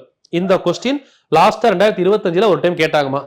2025 கேட்டிருக்காங்க. 24 கீழ்கண்டவற்றுள் அரசியலமைப்பு சாராத அமைப்பு எது அப்படின்னு சொல்லி கொடுத்துட்டு ஆப்ஷன்ல இந்த 3 பிளஸ் இந்த 1 நிதி ஆயோக், நிதிக்குழு. அப்ப நிதிக்குழு மட்டும்தான் அரசியலமைப்பு சார்ந்தது, இதெல்லாம் சாராதது. இப்படி பிரிக்க தெரியும் நமக்கு. சரிங்களா? இது ஒரு பேசிக் டேட்டா பாத்துக்கோங்க. இப்ப இதை வச்சு தான் ரெண்டாவது பாயிண்ட். நிதிக்குழு பாருங்க, ஆர்டிகல் 280 இருக்கா? அப்ப இது அரசியலமைப்பு சார்ந்தது, கான்ஸ்டிடியூஷனல் பாடி. சரிங்களா? இது அமைச்சரவை தீர்மானம் மூலமாக கொண்டு வரப்பட்டது, அரசியலமைப்பு சாராதது. இது ரெண்டும் அரசியலமைப்பு சாராதது, இதுவும் அரசியலமைப்பு சாராதது. அமைச்சரவை தீர்மானம் மூலமாக கொண்டு வரப்பட்டது, எக்ஸிக்யூட்டிவ் ரிசொல்யூஷன் மூலமா கொண்டு வரப்பட்டது. அப்படியே இந்த காலத்தை ஃபில் பண்ணுங்க. ஃபர்ஸ்ட் இயர் பார்த்தோம், ஆர்டிகிள், இது ரெண்டு இதுக்கெல்லாம் ஆர்டிகிள் கிடையாது, அதனால இயர் கேட்பாங்க. இப்போ கொஸ்டின்லேயே பாத்தீங்கன்னா நிதிக்குழுவுக்கு அதிகமாக ஆர்டிகல் தான் கேட்பாங்க. காரணம் என்னது? கான்ஸ்டிடியூஷனல் பாடி. இதுக்கெல்லாம் பாத்தீங்கன்னா இயர் தான் கேட்பாங்க. ரீசன் என்னது அப்படின்னா நான் கான்ஸ்டிடியூஷனல் பாடி, அதுக்கெல்லாம் இயர் தான் இம்பார்ட்டன்ட். சரிங்களா? நம்ம பாலிட்டி கிளாஸ் போறப்போ இது தனித்தனியா பிரிச்சு பார்க்கலாம், கான்ஸ்டிடியூஷனல், நான் கான்ஸ்டிடியூஷனல், அதுல என்னென்ன பாடிஸ் எல்லாம் இருக்கு, எதுக்கெல்லாம் இயர் படிக்கணும்னு பார்ப்போம். இப்போதைக்கு இந்த டேட்டா போதும். இதுக்கப்புறம் ஃபர்ஸ்ட் தலைவர், இது என்ன அப்படின்னா திட்டக்குழுவின் முதல் தலைவர் ஜவஹர்லால் நேரு. இதெல்லாமே கொஸ்டின்மா. முதல் தலைவர், முதல் துணைத் தலைவர், திட்டக்குழு எழுதிக்கோங்க. முதல் தலைவர் ஜவஹர்லால் நேரு, முதல் துணைத் தலைவர் குல்சாரிலால் நந்தா திட்டக்குழுவுக்கு. அடுத்து லாஸ்ட் கடைசி திட்டம் 12வது 5ஆண்டு திட்டம் போடும் போது தலைவராக இருந்தவர் யார் அப்படின்னா மன்மோகன் சிங். துணைத் தலைவராக இருந்தவர் மாண்டேகு சிங் அலுவாலியா. ஸோ இதெல்லாமே பார்த்தீங்கன்னா பிளான். இது ஃபர்ஸ்ட் பிளான், இது 12th பிளான், 12வது 5ஆண்டு திட்டம். 12வது பிளான்ல தலைவர் மற்றும் துணைத் தலைவர். சரிங்களா? ஸோ திட்டக்குழு கலைக்கும் போது யார் இருந்தாங்கன்னு கேட்டீங்கன்னா நரேந்திர மோடி இருந்திருப்பாரு, பிரதமர் நரேந்திர மோடி. ஸோ ஆகஸ்ட் 13/8/2014 திட்டக்குழு கலைக்கப்பட்டது. ஸோ திட்டக்குழு கலைக்கப்பட்டது 13/8. நிதி ஆயோக் கொண்டு வரப்பட்டது ஜனவரி 1 நிதி ஆயோக் கொண்டு வரப்பட்டது. ஸோ இந்த இடத்துல இந்த டேட்டா போதுமான்னு கேட்டீங்கன்னா போதும். இதுக்கப்புறம் திட்டக்குழுவின் பணிகள், திட்டக்குழுவோட பணிகள் பார்த்துட்டு திட்டக்குழுவோட வேலைகள் நம்ம பார்க்கும்போது எல்லா திட்டத்தையும் நம்ம பார்க்கணும். இப்போதைக்கு திட்டக்குழுவுக்கு இதை முடிச்சிருங்க. அடுத்து அப்படியே நிதிக்குழுக்கு வந்தீங்கன்னா நிதிக்குழுவோட முதல் தலைவர் யாரு? கேசி நியோகி. சரிங்களா? முதல் தலைவர் கேசி நியோகி. அதுக்கடுத்து பார்த்தீங்கன்னா 15வது திட்டக்குழுவின் நிதிக்குழுவின் தலைவர் என்.கே. சிங், 16 அரவிந்த் பனகாரியா. ஸோ இன்னொரு விஷயம் சொல்றேன், நீங்க அப்படியே ஷார்ட்கட் மாதிரி போட்டு படிச்சுக்கோங்க. இந்த நிதி குழுவில் 2 கொஸ்டின் சொன்னேன் இல்லைங்களா? ஒன்னு இந்த அவுட் ஏரியா, இன்னும் ஒரு கொஸ்டின் தெளிவா இதுல ஒரு கொஸ்டின் அப்படியே வந்துடும். அது எங்க வரும்னா இந்த நிதி குழுக்கள்ல இருந்து வரும். கண்டிப்பா ஒரு கொஸ்டின் இப்போ குரூப் 1லயும் கண்டிப்பா வரும், குரூப் 2லயும் கண்டிப்பா வரும். ஸோ அதுக்கு வந்து பாத்தீங்கன்னா கீழே டேட்டா கொடுத்துருக்கேன். இப்போ அனுப்புன பிடிஎஃப்ல கீழே இருக்கும். சரிங்களா? கீழே இந்த நிதிக்குழுவோட டேட்டாவை ஃபுல்லா அப்படியே நோட் பண்ணிக்கோங்க. முதல் நிதிக்குழு கேசி நியோகி 52 to 57. இதுக்கெல்லாம் நிறைய ஷார்ட்கட் இருக்கு. 5 இயர் பிளான் முடிச்சதுக்கு அப்புறம் ஷார்ட்கட் வருவேன். இப்போ நான் உங்களுக்கு அந்த பாக்ஸ் மட்டும் தான் எழுத சொல்றேன், வேற எதுவும் சொல்லல. உங்களுக்கு இப்போ டைம் இருந்தா இதை எழுதும் போதே இந்த பேஜ் எழுதி படிச்சிருங்க. ஏன்னா மனப்பாடம் பண்ணக்கூடிய பேஜ். மொத்தம் இந்த 16 நிதிக்குழுவும் எழுதிட்டேன் ஃபுல்லாவே. 16 நிதிக்குழு எப்போ கொண்டு வந்தாங்க, எந்த வருஷத்துல இருந்து எந்த வருஷத்து வர, இது வர நம்ம ஒரு சார்ட்டா போட்டு படிச்சு முடிச்சிருங்க இதை ஃபுல்லாவே. ஏன்னா இதுல கொஸ்டின் கேட்கற வாய்ப்புகள் அதிகமா இருக்கு. அது மாதிரி எப்பயுமே கண்டிப்பா ஒரு கொஸ்டின் இதுல வந்துடும். ஒன்னு எப்படி வரும் அப்படின்னா இந்த நிதிக்குழு தலைவர்களை வரிசைப்படுத்துங்கன்னு சொல்லி கொடுப்பாங்க. ஒன்னு. ரெண்டாவது மேட்ச் ஷீட்ல 4, 8, 10வது நிதிக்குழுக்கள், அங்க இருக்கக்கூடிய தலைவர்கள் அப்படியே மேட்ச் பண்ண சொல்லுவாங்க. மூணாவது இவங்களோட காலங்கள். இந்த மாதிரி கொஸ்டின்ஸ் அடிக்கடி கேட்கறாங்க. இது வரைக்கும் இப்ப எல்லா வருஷ கொஸ்டின் எடுத்தோம்னா 10 எக்ஸாம் நடந்தா ஒரு 7-8 எக்ஸாம்ல இந்த கொஸ்டின் இருக்கு, இல்லாத கொஸ்டினே கிடையாதுமா. 7-8 எக்ஸாம்ல கண்டிப்பா இந்த கொஸ்டின் வந்துருது. அதனால இப்ப நீங்க திட்டக்குழுவுக்கு இந்த டேட்டா போதும். பணிகள் முடிச்சுட்டு நம்ம 5ஆண்டு திட்டம் போக போறோம். அடுத்த கிளாஸ் 5ஆண்டு திட்டம், அதுக்குள்ள போறப்போ இதுல எக்ஸ்ட்ரா பாயிண்ட்ஸ் வந்துடும். நிதிக்குழுவுக்கு வந்தீங்க அப்படின்னா நிதிக்குழுக்குள்ள வரும்போது நம்ம இதெல்லாம் படிச்சிடணும். ஃபர்ஸ்ட் பேசிக்கா நிதிக்குழு எப்போ உருவாக்குனாங்க, என்ன ஆர்டிக்கல், முதல் தலைவர் கேசி நியோகி, இந்த டேட்டா படிக்கிறது கூட நீங்க இதை சேர்த்து எழுதிட்டீங்கன்னா முடிஞ்சது. நிதிக்குழுவோட இப்ப வரைக்கும் யார் தலைவர், 2025 to 30 வரை யார் பொறுப்புல இருக்காங்கன்னா அரவிந்த் பணக்காரியா, இவர் தான் 16வது நிதிக்குழு தலைவர். சரிங்களா, இது வரை படிச்சிடணும்.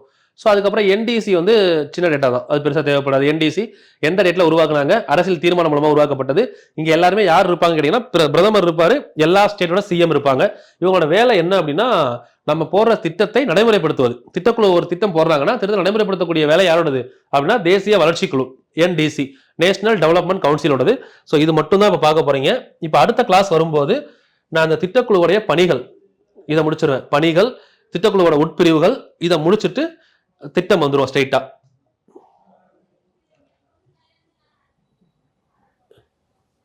இந்த திட்டம் ஃபுல்லா முடிப்போம். இந்த திட்டத்தை ஃபுல்லா கம்ப்ளீட் பண்ணதுக்கு அப்புறம் 5 திட்டங்கள் இருக்குங்களா, எல்லா திட்டம் இதை கம்ப்ளீட் பண்ணதுக்கு அப்புறம் இதுக்கு ஒரு ஷார்ட்கட் நான் சொல்றேன். முதல்ல நீங்க படிச்சிருங்க. சரிங்களா, இதுக்கு ஃபுல்லா நான் ஷார்ட்கட் உங்களுக்கு ஒரு ஐடியா, நான் ஒரு ஷார்ட்கட் போட்டு சொல்றேன். யூடியூப்ல பாத்தீங்கன்னா நிறைய ஷார்ட்கட் அவைலபிள் இருக்கும், வேணா பாத்துக்கோங்க. நான் ஒரு ஷார்ட்கட் போட்டு கடைசியா சொல்றேன். சரிங்களா, என்னோட பாயிண்ட் ஆஃப் வியூல.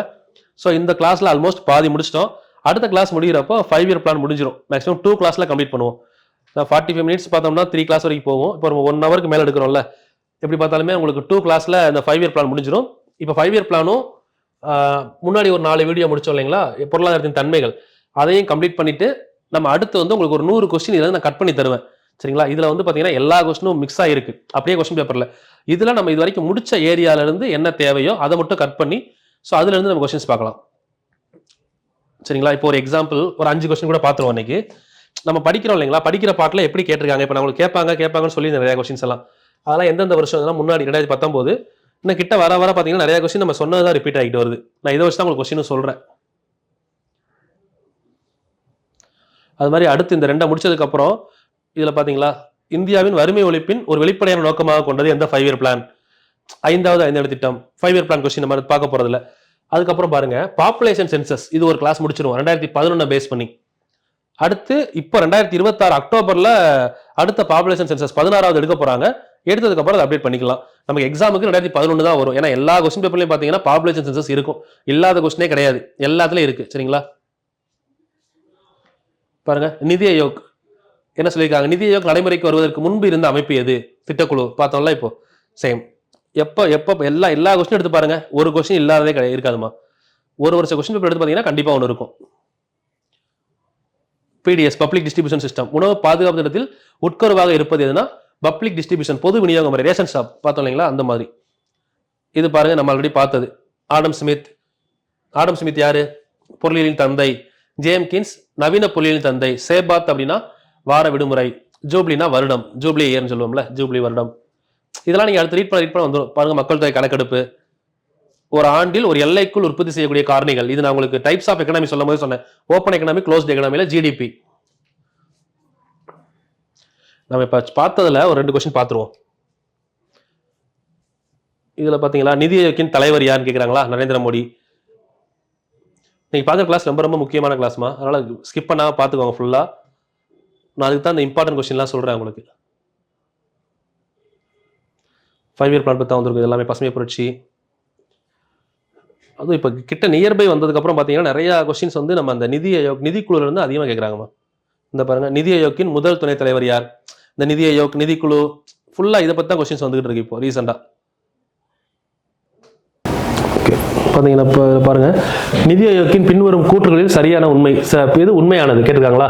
இப்போ இந்த நிதி ஆயோக் பற்றி படிக்கிறப்போ இந்த ஸ்டேட்மெண்ட்ல எது சரியான ஸ்டேட்மெண்ட், பிரதமர் நிதி ஆயோக்கின் தலைவர் ஆவார், இதெல்லாம் வந்து நம்ம படிக்கிறோம் உள்ள நிதி ஆயோக்குள்ள. அதுக்கடுத்து பாருங்க, பொருத்தங்களை தேர்ந்தெடுக்கன்னு சொல்லியிருக்காங்க. இதுல என்ன கேட்டிருக்காங்க பாருங்க, முதலாவது நிதிக்குழு யார் தலைவர், 5வது நிதிக்குழு, 10வது நிதிக்குழு, 12வது நிதிக்குழு. இப்போ இதெல்லாம் நம்ம அந்த டேபிள்ல நான் சொன்னேன் இல்லைங்களா, 16 நிதிக்குழுவும் தலைவர் படிச்சிருங்க. இந்த மாதிரி மேட்ச்ல கேட்பாங்க. சரிங்களா, 2023 கேட்ட கொஸ்டின் நினைக்கிறாரு. சரிங்களா, 2023 இப்போ ரீசெண்டாக கேட்ட கொஸ்டின்ஸ் அது 23, 24, 25 அதான் இருக்கும் அதிகமா. இப்போ பாருங்க, திட்ட காலம் 5 ஆண்டு திட்டத்தில் வந்திருக்கும். ஆண்டு திட்டம், திட்ட விடுமுறை காலம், இதெல்லாம் 5 ஆண்டு திட்டத்தில் வரக்கூடிய கொஸ்டின். இது கொஸ்டின் பாருங்க, நம்ம பார்த்ததுல சரியான இணையை தேர்ந்தெடுக்க என்ன கேட்டிருக்காங்கன்னு பாருங்க. பாம்பே திட்டம், காந்திய திட்டம், மக்கள் திட்டம், சர்வோதய திட்டம், இந்த இயர் பார்த்தோம்ல அதை மேட்ச் பண்ண சொல்லியிருக்காங்க.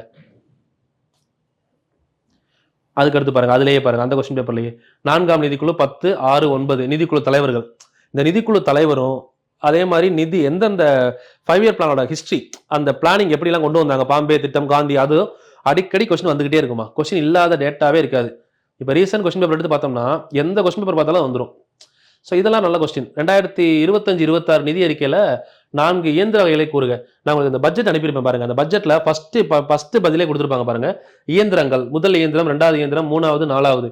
முதல் இயந்திரம் விவசாயம், 2வது இயந்திரம் MSME, 3வது வந்து பார்த்தீங்கன்னா முதலீடு இன்வெஸ்ட்மெண்ட், 4வது எக்ஸ்போர்ட். இது நம்ம பட்ஜெட்டில் ஃபர்ஸ்ட் பேஜ்லேயே இருக்கும். அதை அப்படியே கேட்டிருக்காங்க பாருங்க. லாஸ்ட் பட்ஜெட்ல இருந்து கொஸ்டின் கேட்டிருக்காங்க பாருங்க. அதான் பட்ஜெட் பார்க்கணும்னு சொன்னேன். இதெல்லாம் வரும்போது பொறுமையாக தான் வரும். ஏன்னா அப்பதான் கிளியரா ஃபுல்லா கொடுக்க முடியும். இப்போ இந்த கொஸ்டின்லேயே பாருங்களேன். அடுத்தது இது பாருங்க. இப்போ போன கொஸ்டின் பேப்பர், இந்த கொஸ்டின் பேப்பர்ல பாருங்க, Jawaharlal Nehru, SN Agarwal, JP Narayanan, MN Rai, Gandhi திட்டம், சர்வோதயா திட்டம், இயர் கொடுத்து கேட்டாங்க. அடுத்து பாருங்க பிளான் கொடுத்து கேட்கறாங்களா. இப்படிதான் கொஸ்டின்ஸ் இப்போ ரிப்பீட் ஆகுது ஃபுல்லா. இப்போ மேஜரா இன்னைக்கு படிச்சதுல இருந்து 2 கொஸ்டின் கண்டிப்பா வரக்கூடிய குரூப் 2, குரூப் 4 அண்ட் குரூப் 1 எதுல வேணா கேட்க வாய்ப்பு இருக்குமா. நீங்க குரூப் 4, குரூப் 1 தானே நினைச்சு படிக்க முடியாதீங்க. குரூப் 4ல கூட கேட்டிருக்காங்கப்பா. லாஸ்ட் குரூப் 4 கொஸ்டின் எடுத்து பாருங்க. இந்த பிளானிங்ல கண்டிப்பா கொஸ்டின் இருக்கும். நிதி பற்றிய கூற்றுகள் கேட்டிருக்காங்களா. எந்த கொஸ்டின் எடுத்தாலும் இருக்குமா. நீங்க ஒரு கொஸ்டின் பேப்பர் எடுத்தீங்கன்னா மினிமம் 2, ஒன்னு பிளானிங், இன்னொன்று நிதி ஆயோக், கண்டிப்பா கொஸ்டின் இருக்கும். அப்படி இல்லைன்னா நம்ம பார்த்த நிதிக்குழு தலைவர்கள் லிஸ்ட் இல்லை அப்படின்னா அந்த ஹிஸ்டரி இல்லாத கொஸ்டின் பேப்பரே இருக்காது. இப்போ நான் தான் முடிக்க உங்களுக்கு கட் பண்ணி கொடுக்குறேன். இதில் இப்போ பார்த்தோம்னா இதில் எல்லா ஏரியாவும் மாறி மாறி வருது. இதை நீங்கள் ஆர்டராக படிக்க முடியாது. நான் இன்னும் 2 கிளாஸ் முடிச்சுட்டு 8 கிளாஸ் முடிச்சுட்டு 9வது கிளாஸ் வந்து PYQ கிளாஸ். அதில் வந்து 100 கொஸ்டின் அன்னைக்கு எவ்வளோ கொடுக்க முடியுமோ ஒரு கிளாஸோ 2 கிளாஸோ. இப்போ 100ஐயும் கொடுத்துட்டோம்னா ஓகே. இல்லை டைம் ஆச்சு நிறைய எக்ஸ்பிளனேஷன் பண்ணுற மாதிரி இருக்குன்னா 50-50 2 வீடியோவாக கொடுத்துட்றேன். 8 வீடியோ கிளாஸு, 9, 10 PYQ. அடுத்து 18 வர கிளாஸு, 19, 20 PYQ. அப்படி பிளான் பண்ணிட்டு PYQ கொண்டு போகலாம். எப்படினாலும் 30-40 கிளாஸ் போகுமா, ஃபுல்லாக முடிச்சிடலாம். இப்போ இது பாருங்க, இந்த கொஸ்டின் பாருங்க. இதுவும் அடுத்த கொஸ்டின்ல நிதிக்குழு காலமும் தலைவரும் கொடுத்துருக்காங்க பாருங்க. 20 to 25, 57 to 62 2வது நிதிக்குழு Santhanam correct. 15 to 20 NK Singh வந்து 20 to 25 தப்பு இல்லை. இப்போ ரீசெண்டாக தான் வந்திருந்தாரு. 1995 to 2000 பந்து இந்த மாதிரி கொடுத்துட்டு இப்போ இதுல இருந்து கொஸ்டின் கேட்குறாங்க பாருங்க.